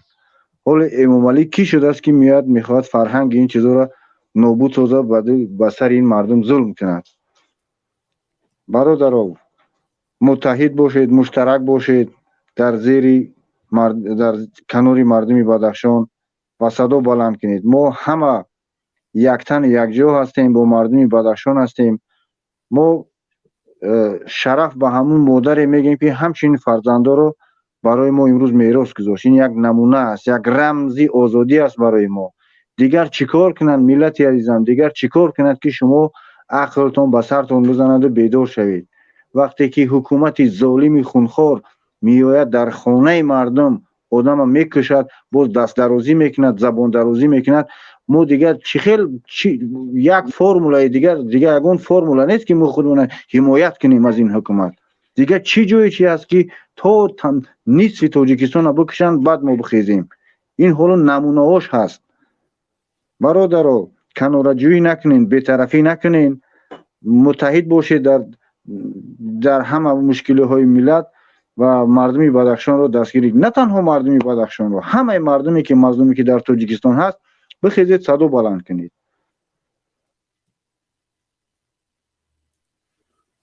بله تشکر. تشکر زیاد به شما برادر عزیز. زنده باشید. خدا. تشکر به هر یک نفر شما. تشکر به تمام تماشابینان ما. تشکر به آنهایی که طول این ساعت ها ما را پیگیری کردند. برادران عزیز، خواهران گرامی، همدیران ارجمند و در عموم همه تماشابینان، خیلی که گفتم دیدیم که از آگاهی مردم و از مدار حقوقی داشتن مردم چه خیلی مردمی بدخشان فایده گرفتند، پیروزی به دست آوردند و چه خیلی با آنها داشتن آگاهی حقوقی سرجمعی و اتحاد با آنها فایده آورد، پیروزی آورد و حکومت را شکست داد، به زانو شناند. این تجربه و باید فراموش نشود، باید عبرت گرفت و من بعد از همین حادثه بدخشان که شده گذشت تمام ملت تاجیک باید روحیه بگیرند، باید اتحاد و همبستگی به میان بیاید. حالا از گپ به عمل گذاشتن لازم است. از گپ به عمل گذاشتن زینه های اولینش این است که زینه های اولینش این است که باید ما آگاهی حقوقی و سیاسی خودم را بلند کنیم. حالا اینجا یک برادری مهاجر گپ زدن، بسیار خوشرو گپ میزنن. وقتی که گفتم برای بلند برداشتن سویه دانش حقوقیتان چیکارها میکنید، یگان چیز میخونید، نگفتم. هر یک نفر، نه من سواد ندارم، سواد نداری، برای همین گفته ایستادم که سوادات رو باید بلند برداشتن لازم است. حالا هر یک نفر باید خودش رو نیازمند به آن داند که باید کتاب بخواند، دانشش را بلند بردارد، حقوقی، اقتصادی، اجتماعی و سیاسی. باید سویه دانش را بلند برداشت. چی شما در زواد کار میکنید، در فابریکه کار میکنید، فرق ندارد. در ساختمان کار میکنید، فرق ندارد. کوچروب هستید، یگان فرق ندارد. باید سویه دانش حقوقیمان بلند شود. و حتما وقتی که این حالت به میان میبیاید، حتما ملت پیروز میشود. سلامت و سربلند و پیروز باشید. با شما بودم شوکت محمد در برنامه دیدگاه. حالا تقریبا بعد از 15 دقیقه برنامه اصلاح در کانال یوتیوبی اصلاح برنامه سر می شود با برادر عزیز گرامی من محمد اقبال. امیدوارم این 15 دقیقه تنفس میکنید و یگان پیاله چای می نوشید یا یگان قهوه می نوشید و با یک قوه نوی گوش کردن و تماشا کردن به برنامه اصلاح تیوی وارد می شوید. السلام علیکم و رحمت الله و برکاته.